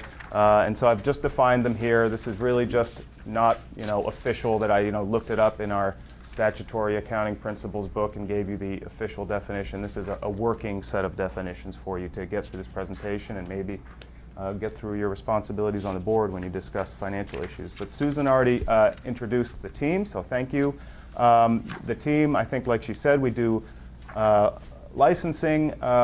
So the way the NAIC works, the way the 50 state regulation works is that if you want to transact business, which is statutorily defined in Vermont, if you want to do that in Vermont, you have to get a license from me and from the department, and that's largely a financial decision that we make when we grant a license. Some of it can have to do with market needs and other factors, but for the most part, it's are you solvent enough? Do you know what you're doing? Do you know how to sell insurance? Do you know how to write insurance? And if you don't, you can come back when you do. But we have 1,300 licensed companies in Vermont, and in addition to pretty intense review when they come in the door and they get initially licensed, we have kind of maintenance and upkeep of those licenses and monitoring that we need to do to make sure that even though they were solvent in '96 when they applied, that they're still solvent now when we renew their license. Mitch is really the king and the most experienced by far in the intensive quarterly financial analysis that we do. He was here, I think, for the department's first accreditation review and helped us get through that first accreditation. He gets rave reviews. I have no hesitation saying he's probably one of the best and most thorough analysts in the country, and I've been to NAIC meetings and met his counterparts and observed their level of understanding about what they're doing, and I think Mitch is one of the best. But that review is basically going through that book and making sure that it's accurate and done correctly. The right numbers are in the right parts, and that does matter. That the right numbers are on the right line and that things match up in the disclosures and the interrogatories and on the balance sheet and wherever else they're cross-referencing. And then, and Jesse does some of that too for our health companies and for our non-traditionals. And then we have the full scope regulatory examinations, which this is all part of, everything we do is essentially mandated or guided by NAIC accreditation standards. And that's so, just a quick aside, that's so when I look at a financial statement from a New York company, I know New York's accredited, and I know that there are people with, although not as awesome as Mitch, but there are people almost as good as Mitch that have done analysis on that company, and people almost as good as Jesse who have examined that company. So I can rely on the other states. It's really a 50-state reliance issue. It's like a driver's license, So let's move on. I think Susan actually did a good job of giving us the backdrop of the history and the NAIC. Why such intense regulation? I mean, think about, maybe this goes for all financial services, but think about the nature of insurance, where you're going to, particularly longer tails, as Susan mentioned, long cycle insurance, where you're going to give me a big block of cash now, and I'm really hoping that in 30 years when I die, you have the money to pay my beneficiaries. It's just so, and the history bears this out, it is an industry that is very susceptible to fraud, because if I could just easily get a license, I could walk down the street in Montpelier, sell 10 life policies, and then move to Canada, and that's it. I mean, you need to have very strict oversight on all ends, the producers, the company, and the contracts. So let's see, we'll skip bullet 2. It is a unique regulatory framework. The NAIC tries to keep us all basically on the same page. Industry likes that. They don't like to have to do 50 different things for 50 different states. And ultimately, I think it has upped all our games as far as how we regulate insurance companies to have to meet that. It's almost a peer review standard when accreditation comes around. I just want to point out the difference between, and on this definitions sheet, you'll see definitions for a domestic insurance company, a foreign insurance company, and a alien insurance company. An alien insurance company is a non-U.S. entity. A domestic company for us is a Vermont company. And we do have Vermont companies that have no bricks and mortar in this state. But for the most part, they're the companies you know of right down the street here and up on the hills in Berlin. You have Blue Cross, National Life, Vermont Mutual, Union Mutual, the co-op. Those are our true domestic companies. A foreign company has nothing to do with overseas. It's just an insurance company domiciled in another U.S. jurisdiction. So Nationwide is a foreign insurance company. They're an Ohio domicile. So we have different responsibilities depending on that. And that'll be relevant to you as you, at some point in your board lives, ask some questions about financial information. We have different access to financial information based on the fact that some of them are domestics. Blue Cross is a domestic, TVHP is a domestic, MVP is a New York domestic, but we have this unique, they are an HMO, so they have certain filing requirements that New York and we put upon them, so we actually get almost domestic-like information from them. But what the supplemental healthcare exhibit has done, it has really given us a lot of state-specific information from big carriers like Cigna that we didn't have before, not even close to having that type of information before. Accreditation, I think we talked about, is essentially a peer review process that the NAIC puts us through. So statutory accounting, you see this in utilities as well. They have their own basis of accounting, regulatory accounting. You've probably heard of GAAP accounting, generally accepted accounting principles. Statutory accounting is based, or jumps off from GAAP and ultimately becomes hyper-conservative and is really focused on solvency, which means, is this company have enough money to persist, whereas GAAP really starts with the assumption that all companies are a going concern, that your restaurant will continue to stay in business, and unless I as an auditor see something to the contrary, I'm going to count your assets, liabilities, and revenues and that sort of thing as such. With statutory accounting, we really take a dire look, or a negative look at things and say, what is this company worth now? I'm going to assume everything on here about their assets is a lie, and we have to put this company in rehab and liquidate it immediately. How much money is there actually? Because we want to know that, because sometimes that happens.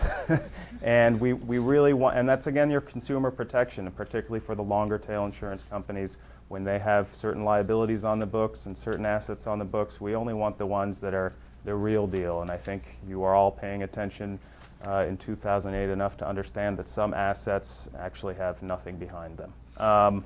So we try our best in developing statutory accounting principles and reporting standards to discount or eliminate as much of the things that are dubious in their actual value. And then, yes, the discussion of surplus reserves and the difference there. Reserves are definitely, even among insurance folks, is a term that frequently can be used to mean surplus. Reserve sounds like something you have in reserve. It's extra. In statutory accounting and in the parlance that we talk, it really isn't. Reserves is actually what the actuaries come up with. It's what you know you're going to have to pay either because you have the claim at December 31st, but you just haven't paid it yet, or it's what your actuary says. Again, this applies more to longer tail lines, but also to health. Your actuary says you're going to get about $10 million more from these December accidents, illnesses, whatever. You're going to see that kind of trickle out in the first quarter of 2013 or 2012. That's the next year. So the actuary is going to establish a reserve, and that's a liability. It's not extra money. That's money that may be estimated, and it may be low, maybe high, but that's money that your actuary is telling you you have to pay, and it goes on that financial statement as a liability. Surplus is the difference between assets and liabilities. For those of you familiar with other bases of accounting, that's the same as net worth or retained earnings. Surplus is if you have $100 million in cash and $80 million in reserves, your surplus is $20 million. That truly is extra money. It's part of that $100 million in assets, but that's $20 million of assets that's not dedicated anywhere. It's unrestricted. It's there to, and why is surplus critical? Well, surplus is critical because it's there to protect insurance companies against things like 2008, where $100 million in assets all of a sudden did turn into, or investments turned into $80 million in investments very quickly. It's there to protect against actuarial errors, it's not even an error, sometimes you're off. Long-term care is a great example. In the 80s when that became a popular product, it was severely underpriced, and companies that were heavily into that have never fully recovered. They underestimated almost everything about long-term care costs that are happening now. And so for people that kept their policies, their premiums have gone up as much as regulators allowed them to go up. But that's a case for surplus right there. Is your actuary is a very specialized person who knows how to kind of prognosticate the financial future, but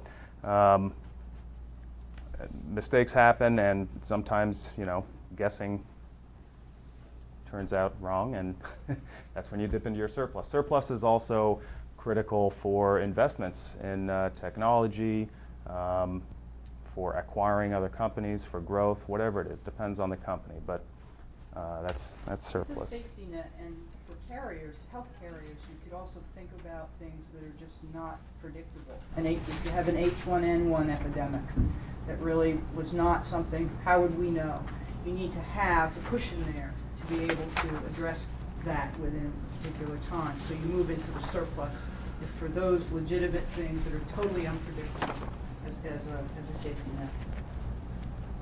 And I did put the definitions, or my quick definitions of reserves and surplus on that little definition sheet. So risk-based capital. This is really, it's probably 20 to 40 pages, Mitch, of that blank I passed around to just calculate risk-based capital, and that's also a defined term for you here. Risk-based capital is a very, very useful percentage for us. Basically, it takes a look at, of course we know every insurance company is different, and we'll keep using the short tail, maybe health or property casualty example versus a long-term care insurance or a life term policy as a difference. I mean, I as a regulator, if you say, I'd like to get a license in your state, if someone said that, I've got 10 million in surplus, that means nothing to me because I don't know how much premium you write, I don't know what you write.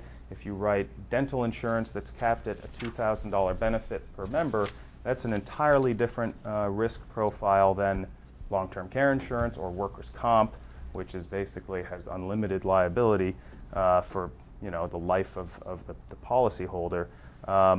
So I believe in the late 80s was when the NAIC started to look at better ways to measure capital, and they used a lot of actuaries for this as well. And what they ended up with was risk-based capital, which is saying, all right, we can develop something that looks at all characteristics or as many characteristics that we can quantify about an insurance company's business that's already right in the statement. What type of premiums they write, what type of assets they have. I mean, this statement shows us every bond that, this is Blue Cross's in front of me. This shows me every bond and stock they own, what they bought it at, how long they've owned it, what the coupon is on it if it's a bond, if they sold it, what they sold it for.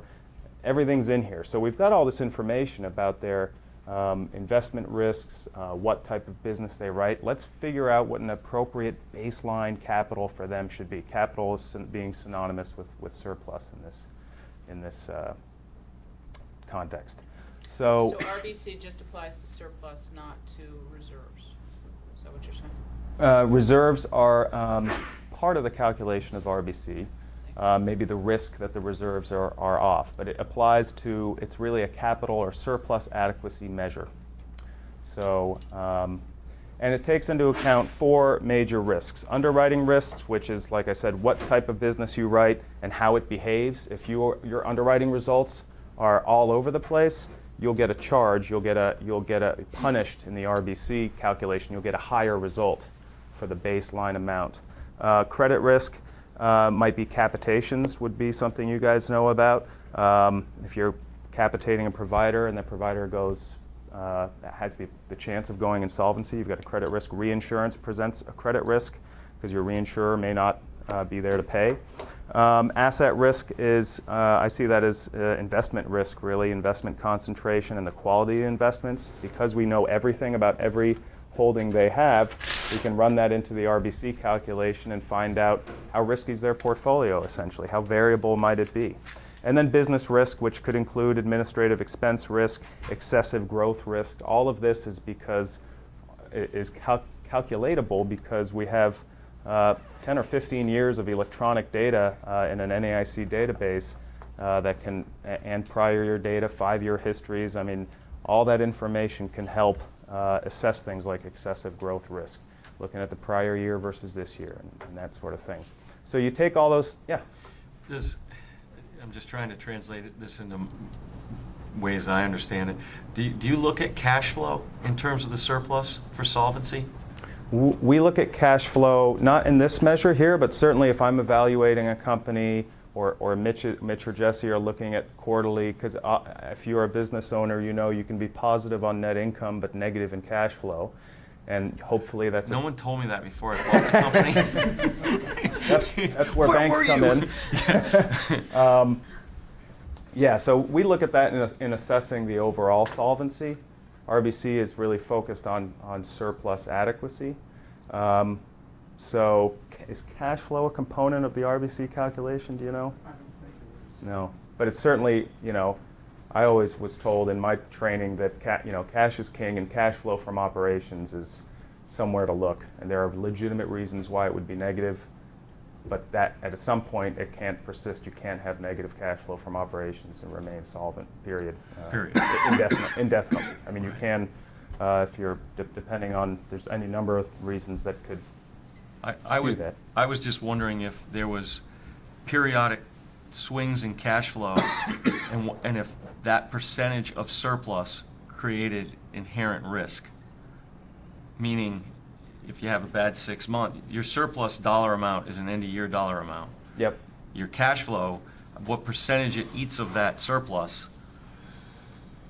Except for your surplus is calculated based on accrual accounting, like your net income. So just because so your surplus declines because of depreciation. Well, depreciation is not a cash outlay. Right. Well, there's some pretty generous depreciation rules right now. Right. So. Remember, this is statutory accounting. It's Yeah. a different world. I'm trying to, Okay. yeah. So cash flow, negative cash flow can result in positive, it can still mean positive net income, and ultimately it's that net income that contributes to surplus. It's that difference between cash basis and accrual basis accounting. Plus, I think you're also moving or alluding to just how much surplus do you need? Yes. Is that where you're going? On a monthly basis. Yeah, and there's conversation. Oh, I see what you mean. Kai's Okay. going to get into just what the range of surplus is from a regulator point of view about how much cushion do you need. That's what I was getting at, Okay. is like like in my industry, we know the winter we're gonna lose a ton of money. I gotta Okay. have enough end of October to get to May. Right. But in the insurance world that you regulate, do they No, have that can period? Sure. I mean, and that might, a better example for insurance might be, I'm going to write a whole bunch of new business, and I need to make some investments in that. I'm going to expand into Vermont, and I need to start, it's going to be, so I'm going to use some of my surplus to, for acquisition expenses or, What I was specifically thinking about in that was health information technology. Like, there's gonna be some huge capital outlays. Yep. And how are we gonna look at that? But we don't have to talk about that today, but Right. if you have like something you hook your brain up to and you can download it into a disk or something for me. Yep. But something like that would be what an insurance company, if they were here lobbying for more surplus, would say, look, I got HIPAA changes, I've got ICD-10, I've got whatever it is, and you don't want to see that in my rates, so let me start building a surplus to pay for that. You might hear that. You probably hear, I need to build it into rates, but you might hear them say, I need a surplus for, more often you hear what about the statewide bird flu or whatever, the frequency and severity of claims that just blows the actuary's estimates out of the water. So you've got these 4 risks that give you a number, and they calculate a number. It's somewhat, it's not arbitrary. It's an important number. It's called the authorized control level. Let's say it's $10 million for a company, and the company has $100 million in surplus. Now they have 1,000% RBC. That's a very strong number.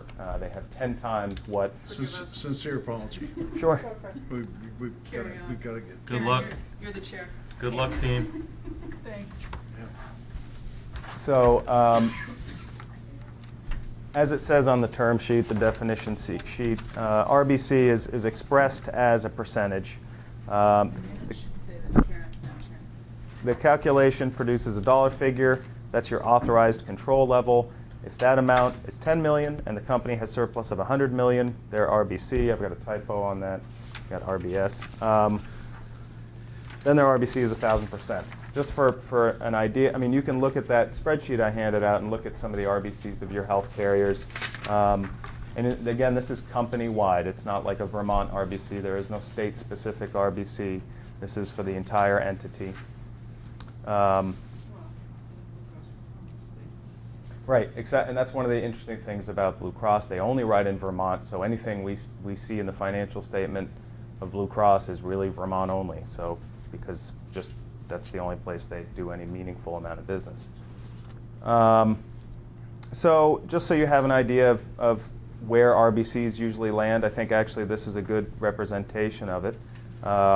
300 to 1,000%, I would say, probably has 90+% of the insurers in any line of business, because RBC adjusts its demands based on the line of business. If you're writing, dental insurance, RBC is going to take that into account and say, all right, you've got policies that really are very limited in their benefit, or in the risk to the underwriter. So generally, you're going to see most companies in the range between 300 and 1,000%. Now, what happens when RBC gets below? All 50 states, I believe, have adopted an RBC law that gives us kind of unprecedented authority over a company if they start to approach 200%. That's the statute I handed out for you to look at. At 200%, we have the company action level. This means now keep in mind, they still have a good amount of surplus. They've got 2 times what the calculation calls kind of that baseline amount, the authorized control level.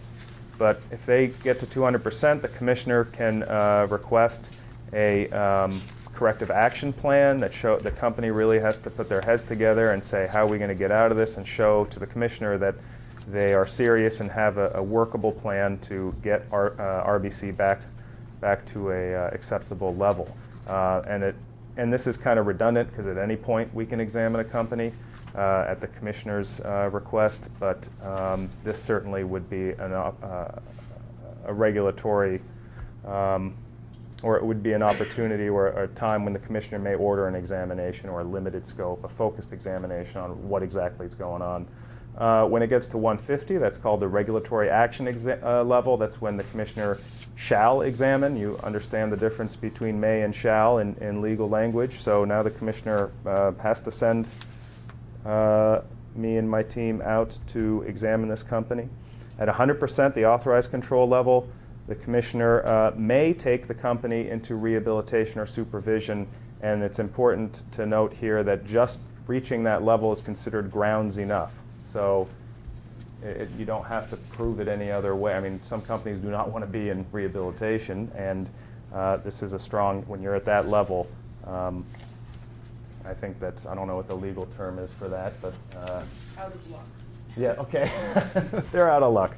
It's very difficult for them to keep the commissioner from taking control at that point. At 70%, it's mandatory. Instead of the commissioner may take the company into rehab, at 70%, it's mandatory that he or she do so. And this type of law really protects all 50 states or all 49 states from the other one, you know. Protects me from 49 other states. I know that when it says shall, and I know that Pennsylvania or some other state has that language too, I know that to the point where I'm getting really nervous, they have to go in there and they can't shirk their duties anymore, and that's Have there one. been any instances in the past 15 years where Fishka has had to intervene in cases regarding health insurance specifically? No, 15 years? Yeah. Mitch, health? I can't recall any health insurance. So, you know, in my notes, maybe I'm anticipating one of your questions, but I have how much is enough. You know, we try to, how much surplus is enough. I told, here are your minimums. You know, this is where we get nervous. You know, frankly, it's really a policy question, how much surplus is enough. And Mitch and Jesse and I don't get nervous when a company has too much money. I totally understand the scrutiny that brought forth the minimum loss ratio.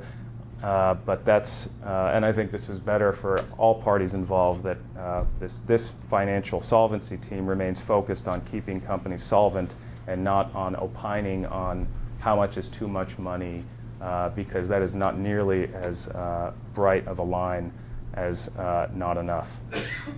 The other thing, the last bullet there is looking at other type of capital adequacy measures. RBC is really complex. You know, we end up looking just at that end percentage, and we take a lot of faith in it. It's very thorough. It's thought out it's a great measure of capital adequacy. There are some others that are much more simple. SAPOR is one. Surplus as a percent of revenue, and you can almost look at that on a calendar basis. If you have 25% surplus as a percent of your revenue, and assuming all of your revenue is premiums, which it usually is for health companies, then basically what you have in surplus is 3 months premium. So it's one way, if you're not, you know, don't like getting into the financial weeds, to evaluate a company and say, all right, and that's just so for a frame of reference, an RBC in the 600s for someone like Blue Cross, that is at about 25% surplus. So one way to look at the surplus, the excess capital that they have, is to say they could stop collecting premiums for 3 months, and they would which is 25% of a year, and they would still have enough cash to pay claims. And there's a discussion going on nationwide at the NAIC with all states about what is sufficient, particularly in the health field. Is 3 months sufficient surplus? There's some very strong opinions that 3 months is the life cycle that you need, and anything above and beyond that should be given back to the policyholders. There are other states that are saying, no, I don't think you go that far. I think you take a more of a regulatory viewpoint. You let the carriers decide what the market is going to do to them in terms of their predictions, and you don't get involved in that. Boyd Hyde kind of said, in terms of a bright line, you make a floor, and above that you try not to be nervous. But it is an issue that's very much on the table at the NAIC right now.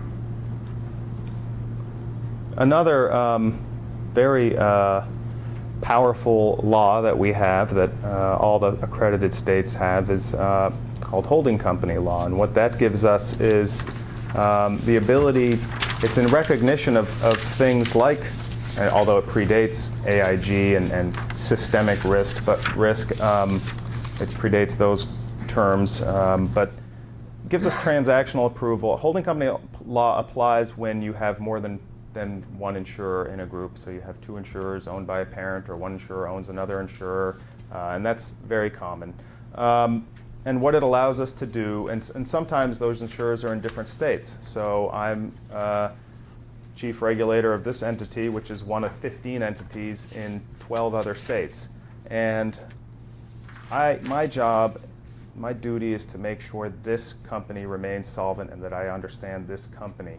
However, this company is really just, I'm using hypotheticals here to explain this, but let's say that this company really, all the operations are in Cedar Rapids, and all the workforce, there's not even an employee in this company. Everything is done through intercompany agreements. They just, we need to see those agreements. We need to make sure they're not saying, Kai's Vermont company shall pay $100 for every policy administered out of the Cedar Rapids office, because that may be a way, the actual cost may actually be $20 per policy, and now I have to wall off my company and say, no, you're siphoning money out of the company that I'm primarily responsible for. So in an age of global companies and huge families of companies, Berkshire Hathaway as an example, I mean, regulators need to be able to, that's why I put windows and walls. I heard that in an NAIC webinar recently. It's a great way to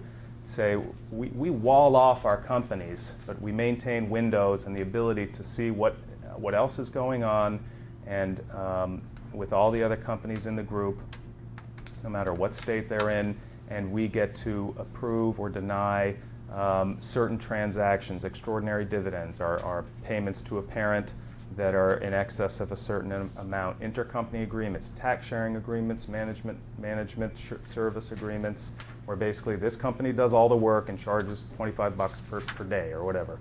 We want to make sure that's reasonable and it isn't a way of siphoning money out to avoid our extraordinary dividends rejection. If we said no to a dividend and then we get an intercompany agreement that doubles the the overhead that's going to our company, we can say no. So we have extraordinary ability to know what's going on in the family of companies and to prevent siphoning of capital out of the company that we're primarily responsible for.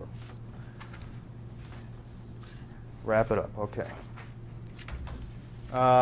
Analysis, I think I kind of went through this already as far as really going through that book with a fine-tooth comb, assessing solvency risk, and also making sure that they're doing a fair job of reporting on the correct basis so that agents and consumers can rely on the numbers they see in here and other regulators when they're comparing companies. When we put charts together like this, you need to know that all those numbers come from the same basis and that a regulator, in addition to an auditor, has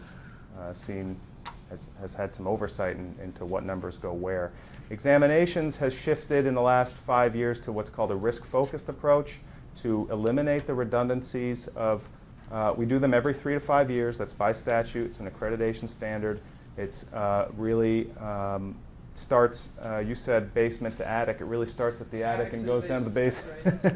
we start with interviews of the board, usually the chair, the audit committee chair, and the C-level management, CEO, CFO.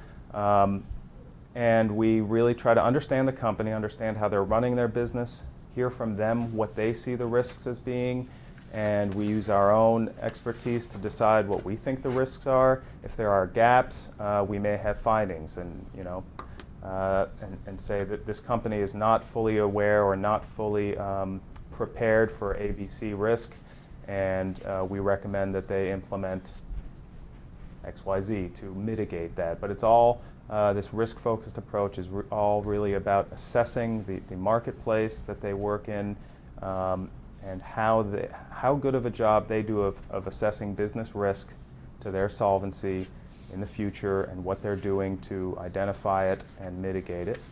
And it's been a great shift from a more kind of numbers-based approach, and that we come out of that really understanding the marketplace and the company and the people in the company, particularly in Vermont, where we really get to, you know, like you said. Yeah, I mean, we conduct interviews of all board members and all the officers of the company. We sit down with them and we say, you tell us what you believe your risk profile is and what you're doing, not only to identify it, but to mitigate it. And there we are, Josh Fitzhugh, right across the table. He's the CEO, he's the one on the hot seat. So he has to understand, you know, not only operationally, but what is his strategy and vision. And more importantly, it brings the board into a conversation and puts heightened responsibility on board members. There are just no potted plants anymore as board members. You know, long are those days. Liabilities are too high. And so what you want to know is that each and every board member is involved at a knowing, sophisticated level of understanding of what the business is. And we sit there and we ask them questions, follow-up questions, as long as it takes, for us to feel comfortable when we walk out of that room that you, as a board member, really are tuned in to what that company's doing and what your responsibility is as a board member is. And I think it does, just the fact that we're there, starting with them and asking them these questions, I think for some board members, it empowers them or gives them perhaps for the first time the understanding that, geez, I guess I do need to know this stuff, because we are moving out of an era, not just in insurance, of the idea that when you're on a board, it's in some organizations is an honorary position.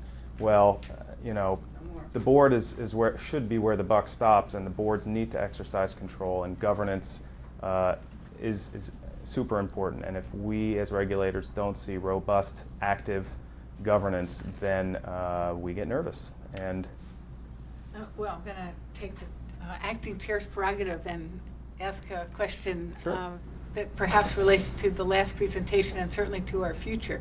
Namely, we as a board, as we do begin to think about other ways that people assume risk and other kinds of entities, is there a universe of described entities in the provider community that would be applicable for risk-based capital assessments, such as affordable care accountable care organizations, hospital-owned practices, Mayo Clinic branch in Vermont?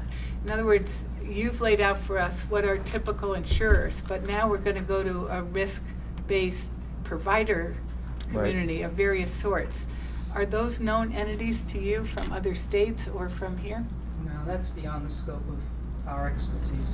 And so we, in a way, are going to need a taxonomy of what those things are called so that we could even identify what they are and then have some approach to how we would assess risk for them and how these calculations might apply to them. What might be helpful is Massachusetts, their Division of Healthcare Finance and Policy did an analysis to try and identify reserves and surplus level for their nonprofit hospitals.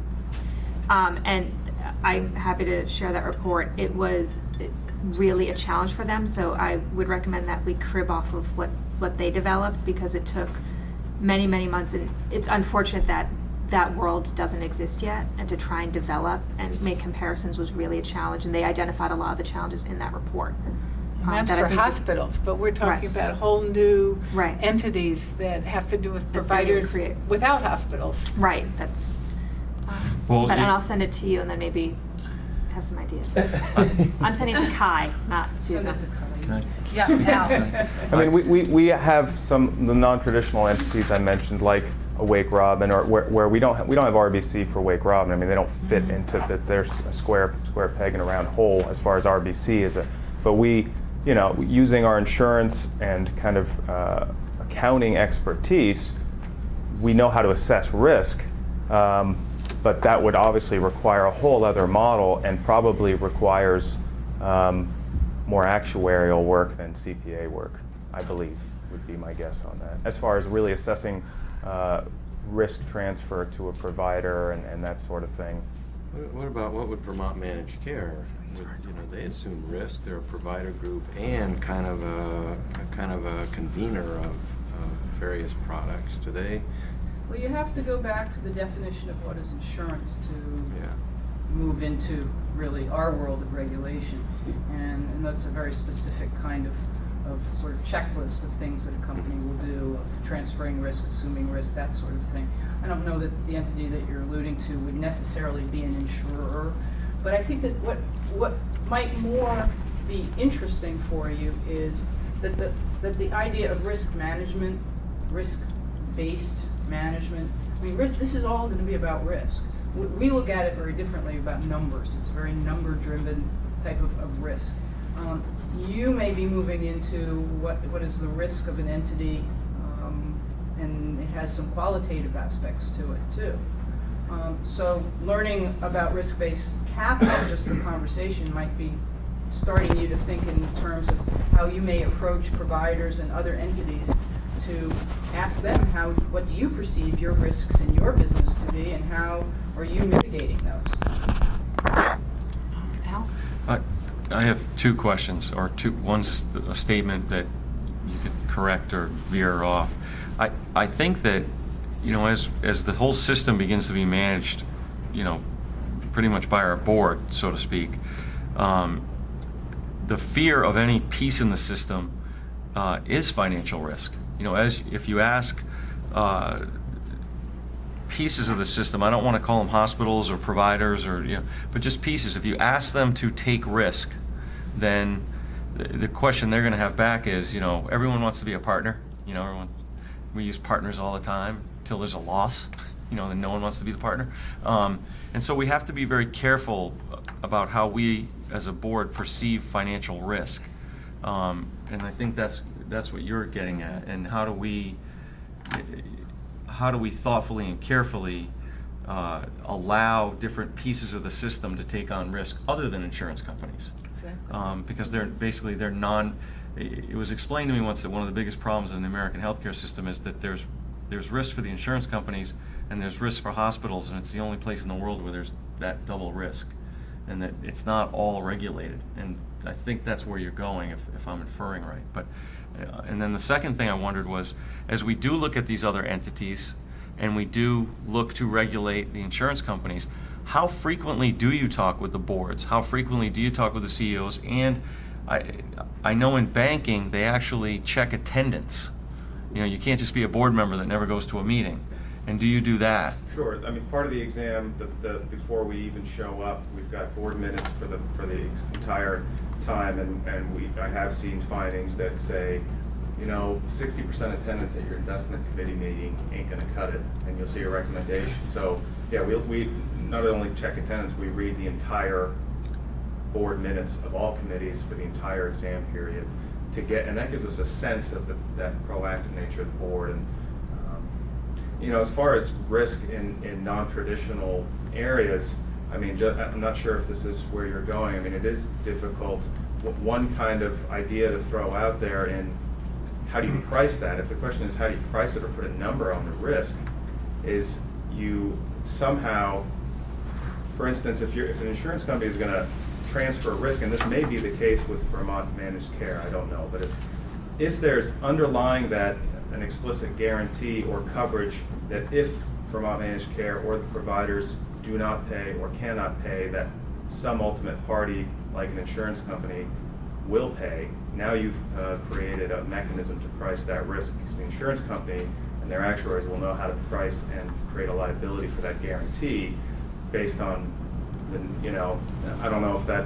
That's exactly, you're right on it. Yeah. Meaning if Blue Cross Blue Shield does a lot of bundled payments or some different types of capitation, at what point, you know, at what point when we're looking at the Fletcher Allen Hospital budget do we have to factor in solvency? You know, I mean, you know, they When you look. say solvency, you mean solvency of the carrier or Of the Dr. hospital. Allen? Meaning Of the hospital. Of the hospital, because the insurance company has sugared off their risk. You know, they've said, we'll pay you $5,000, but we don't have to pay any more. And so that risk then is borne by Fletcher Allen to operate at a level where they win at $5,000, for example. But if they don't, and they lose on every item X that's been paid $5,000, then they've taken on, it's like a reinsurance thing here. You know, they've taken on the risk. And so in talking with hospitals and hospital boards, their fear for, going out into the payment reform world is margin. They're like, and with Fletcher Allen, you say, well, what's the big deal? It's like, well, it's a huge deal. It's a bond rating. It would affect the state's bond rating. It's not, so, this is big repercussion type stuff. Sorry. No, well, there are ways to, reconcile that. I mean, there's reinsurance. It's going to be catastrophic claim. That's what it's going to be. And they worry about that. They can get a $6 million single claim, and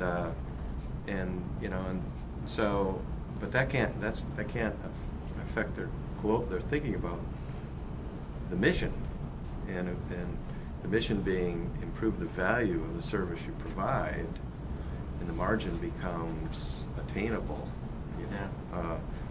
And so we're all at risk. I hear that. We're going to hear that. Oh, we had 3 claims last year, single claims of $2 million. Look at a little company like Vermont Health Plan. They get 3 or 4 $1 million claims, and their RBC will plummet. With liabilities at 24, the liabilities can go to 30, just with a few claims. And to pick up on that example, they have a $400,000 specific reinsurance retention, so no one claim will cost them. So that protect. So that's their protection. Yeah, and so that mindset, when a Fletcher Allen or a provider group goes into that scary world of accepting more risk than they're used to, reminds me of when a property casualty company that writes commercial business really No, really don't wants, go there. really wants to write this big building, this $50 million office building. Their total premiums are $100 million, and this is a great client for them. But if anything happened to that building, the company would be gone, bankrupt. So they get what's called a facultative, I believe the term is facultative, reinsurance contract just for that. They want to write that. They want that relationship, but there's no way they can afford it. So they essentially have a custom-made reinsurance contract that protects them on just that one unlikely but catastrophic loss for that business. So, I mean, maybe the reinsurance is where this all leads, but It is solvency. It's got to be solvency. Totally different topic, but still related to surplus. Do the health carriers, and you can get back to me on this if you don't know the answer, in Vermont have a habit of dipping into their surpluses or heavy fluctuations with their RBC, or is there, because my experience has been that companies kind of hit a certain surplus and then really there's some fluctuation in their RBC level, but pretty much they never touch their surplus unless there's a receivership or something, or rehabilitation situation. So I just didn't know what the experience is in Vermont of does this money just sit there for years and years and years, or do companies actively, if there's a big IT project, they dip in and they'll explain it to you, hey, we need to take 10 million out for XYZ. Just kind of the ratio of rolling into premiums versus dipping into surplus. honestly, when we're talking about Vermont health carriers, we're talking about Blue Cross Blue Shield and the Vermont Health Plan, which is its wholly owned subsidiary. And in my 6 years, I think, 5 or 6 years with the department, they've been on a surplus accumulation. They've had good results, and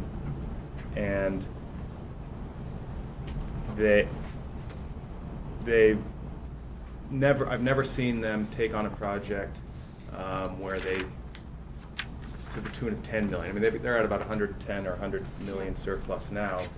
They're higher than in 2010, but I've seen negative income years, which is when you're dipping into surplus. When your net income's negative, more often than not, it's reducing your surplus. You're dipping into surplus, but I haven't seen that. So I guess it's not unfair to say that generally the surplus just sits there and or accumulates. But that's my 5-year window.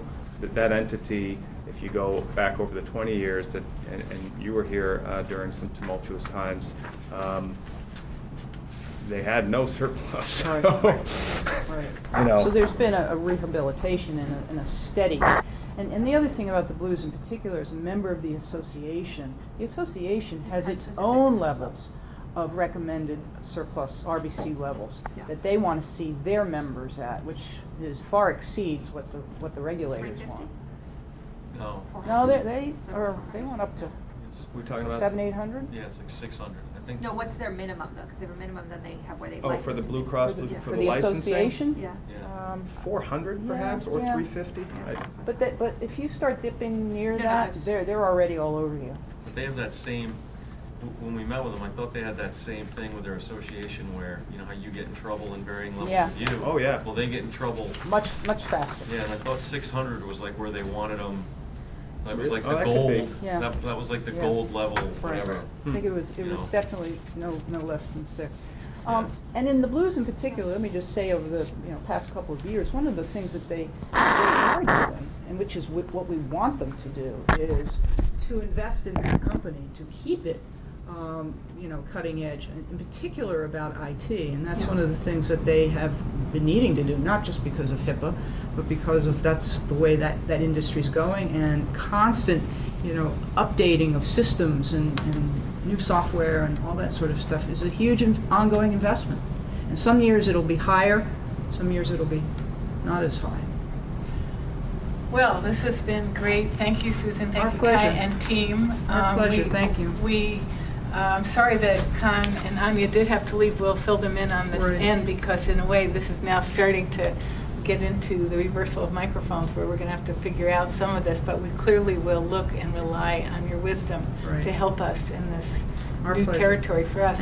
And as Um, always, I throw out an invitation if you need us to come back and clarify, or if there's a topic that also piques your curiosity, please let us know. Thank you, but before we end, we have had a chance to ask questions, but I think everybody's pretty much from Mishka except for Walter. And they better not ask any questions. But are there any comments or questions? Walter? Walter. This one. Got a cold.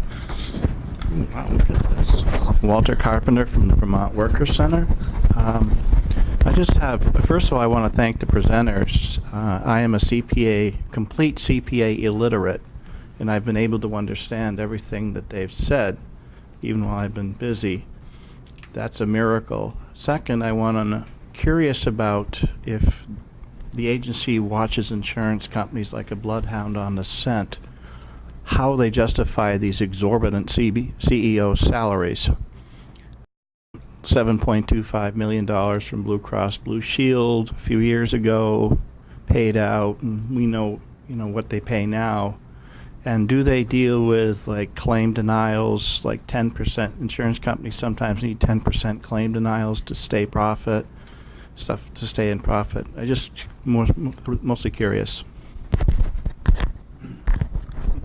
Regarding the ever uncomfortable and controversial salary issue, that from a financial regulation point of view, the first screen there is the board of directors.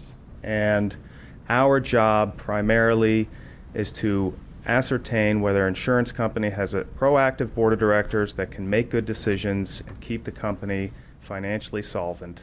And opinions abound about whether those decisions in the example I think you're pulling from were appropriate or not, whether the pay was appropriate.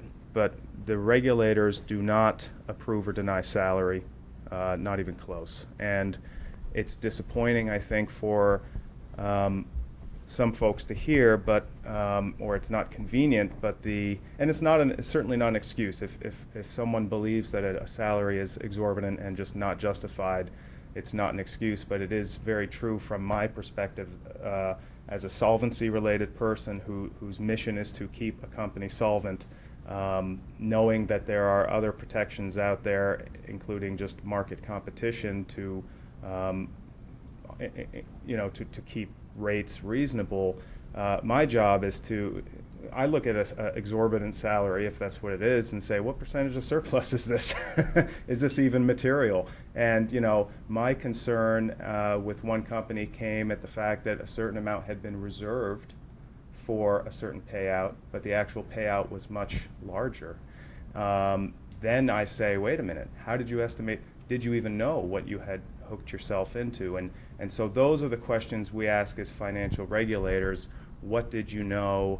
And what was the board doing, and that sort of thing. But we certainly never get to the level, nor do I want to get to the level where a regulator is approving, my opinion, where a regulator is approving or disapproving salaries for an insurance company. Understanding, though, that some insurance companies are different entities and how they have been written into statute and enabled, including the fact that some are nonprofit and some are for-profit. For some people, that is a important distinction, and justifiably so. For me, solvency. That's what I'm interested in. Susan, did you have anything to add on that? That's exactly our stance. All right, well, again, thank you all for explaining, talking earlier about simplification, and I once heard Harold Varmus, Nobel Prize winning virologist, give a talk on his subject, and the beauty of it was his ability to really explain simply. So thank you for taking very complex information, making it understandable. Thank you. Our next public meeting will be next Tuesday, 1 o'clock in the pavilion, and the topic is? Oh, gosh. I don't know off the top of my head. The topic is, oh gosh. Gosh. I think we're going to present policy on payment reform. I think. The hope is that we'll have that, but there's another item on that agenda that I can't remember, and I apologize. No, that's the February 23rd. You guys Okay. get actuaries Check. ever? When are the actuaries They coming? already came. Oh, they did? Yeah, they did. All right. Okay, so check the website. We didn't invite you. www.healthcare.vermont.gov. See you all next Tuesday, if not before. We're still focused on the annual report.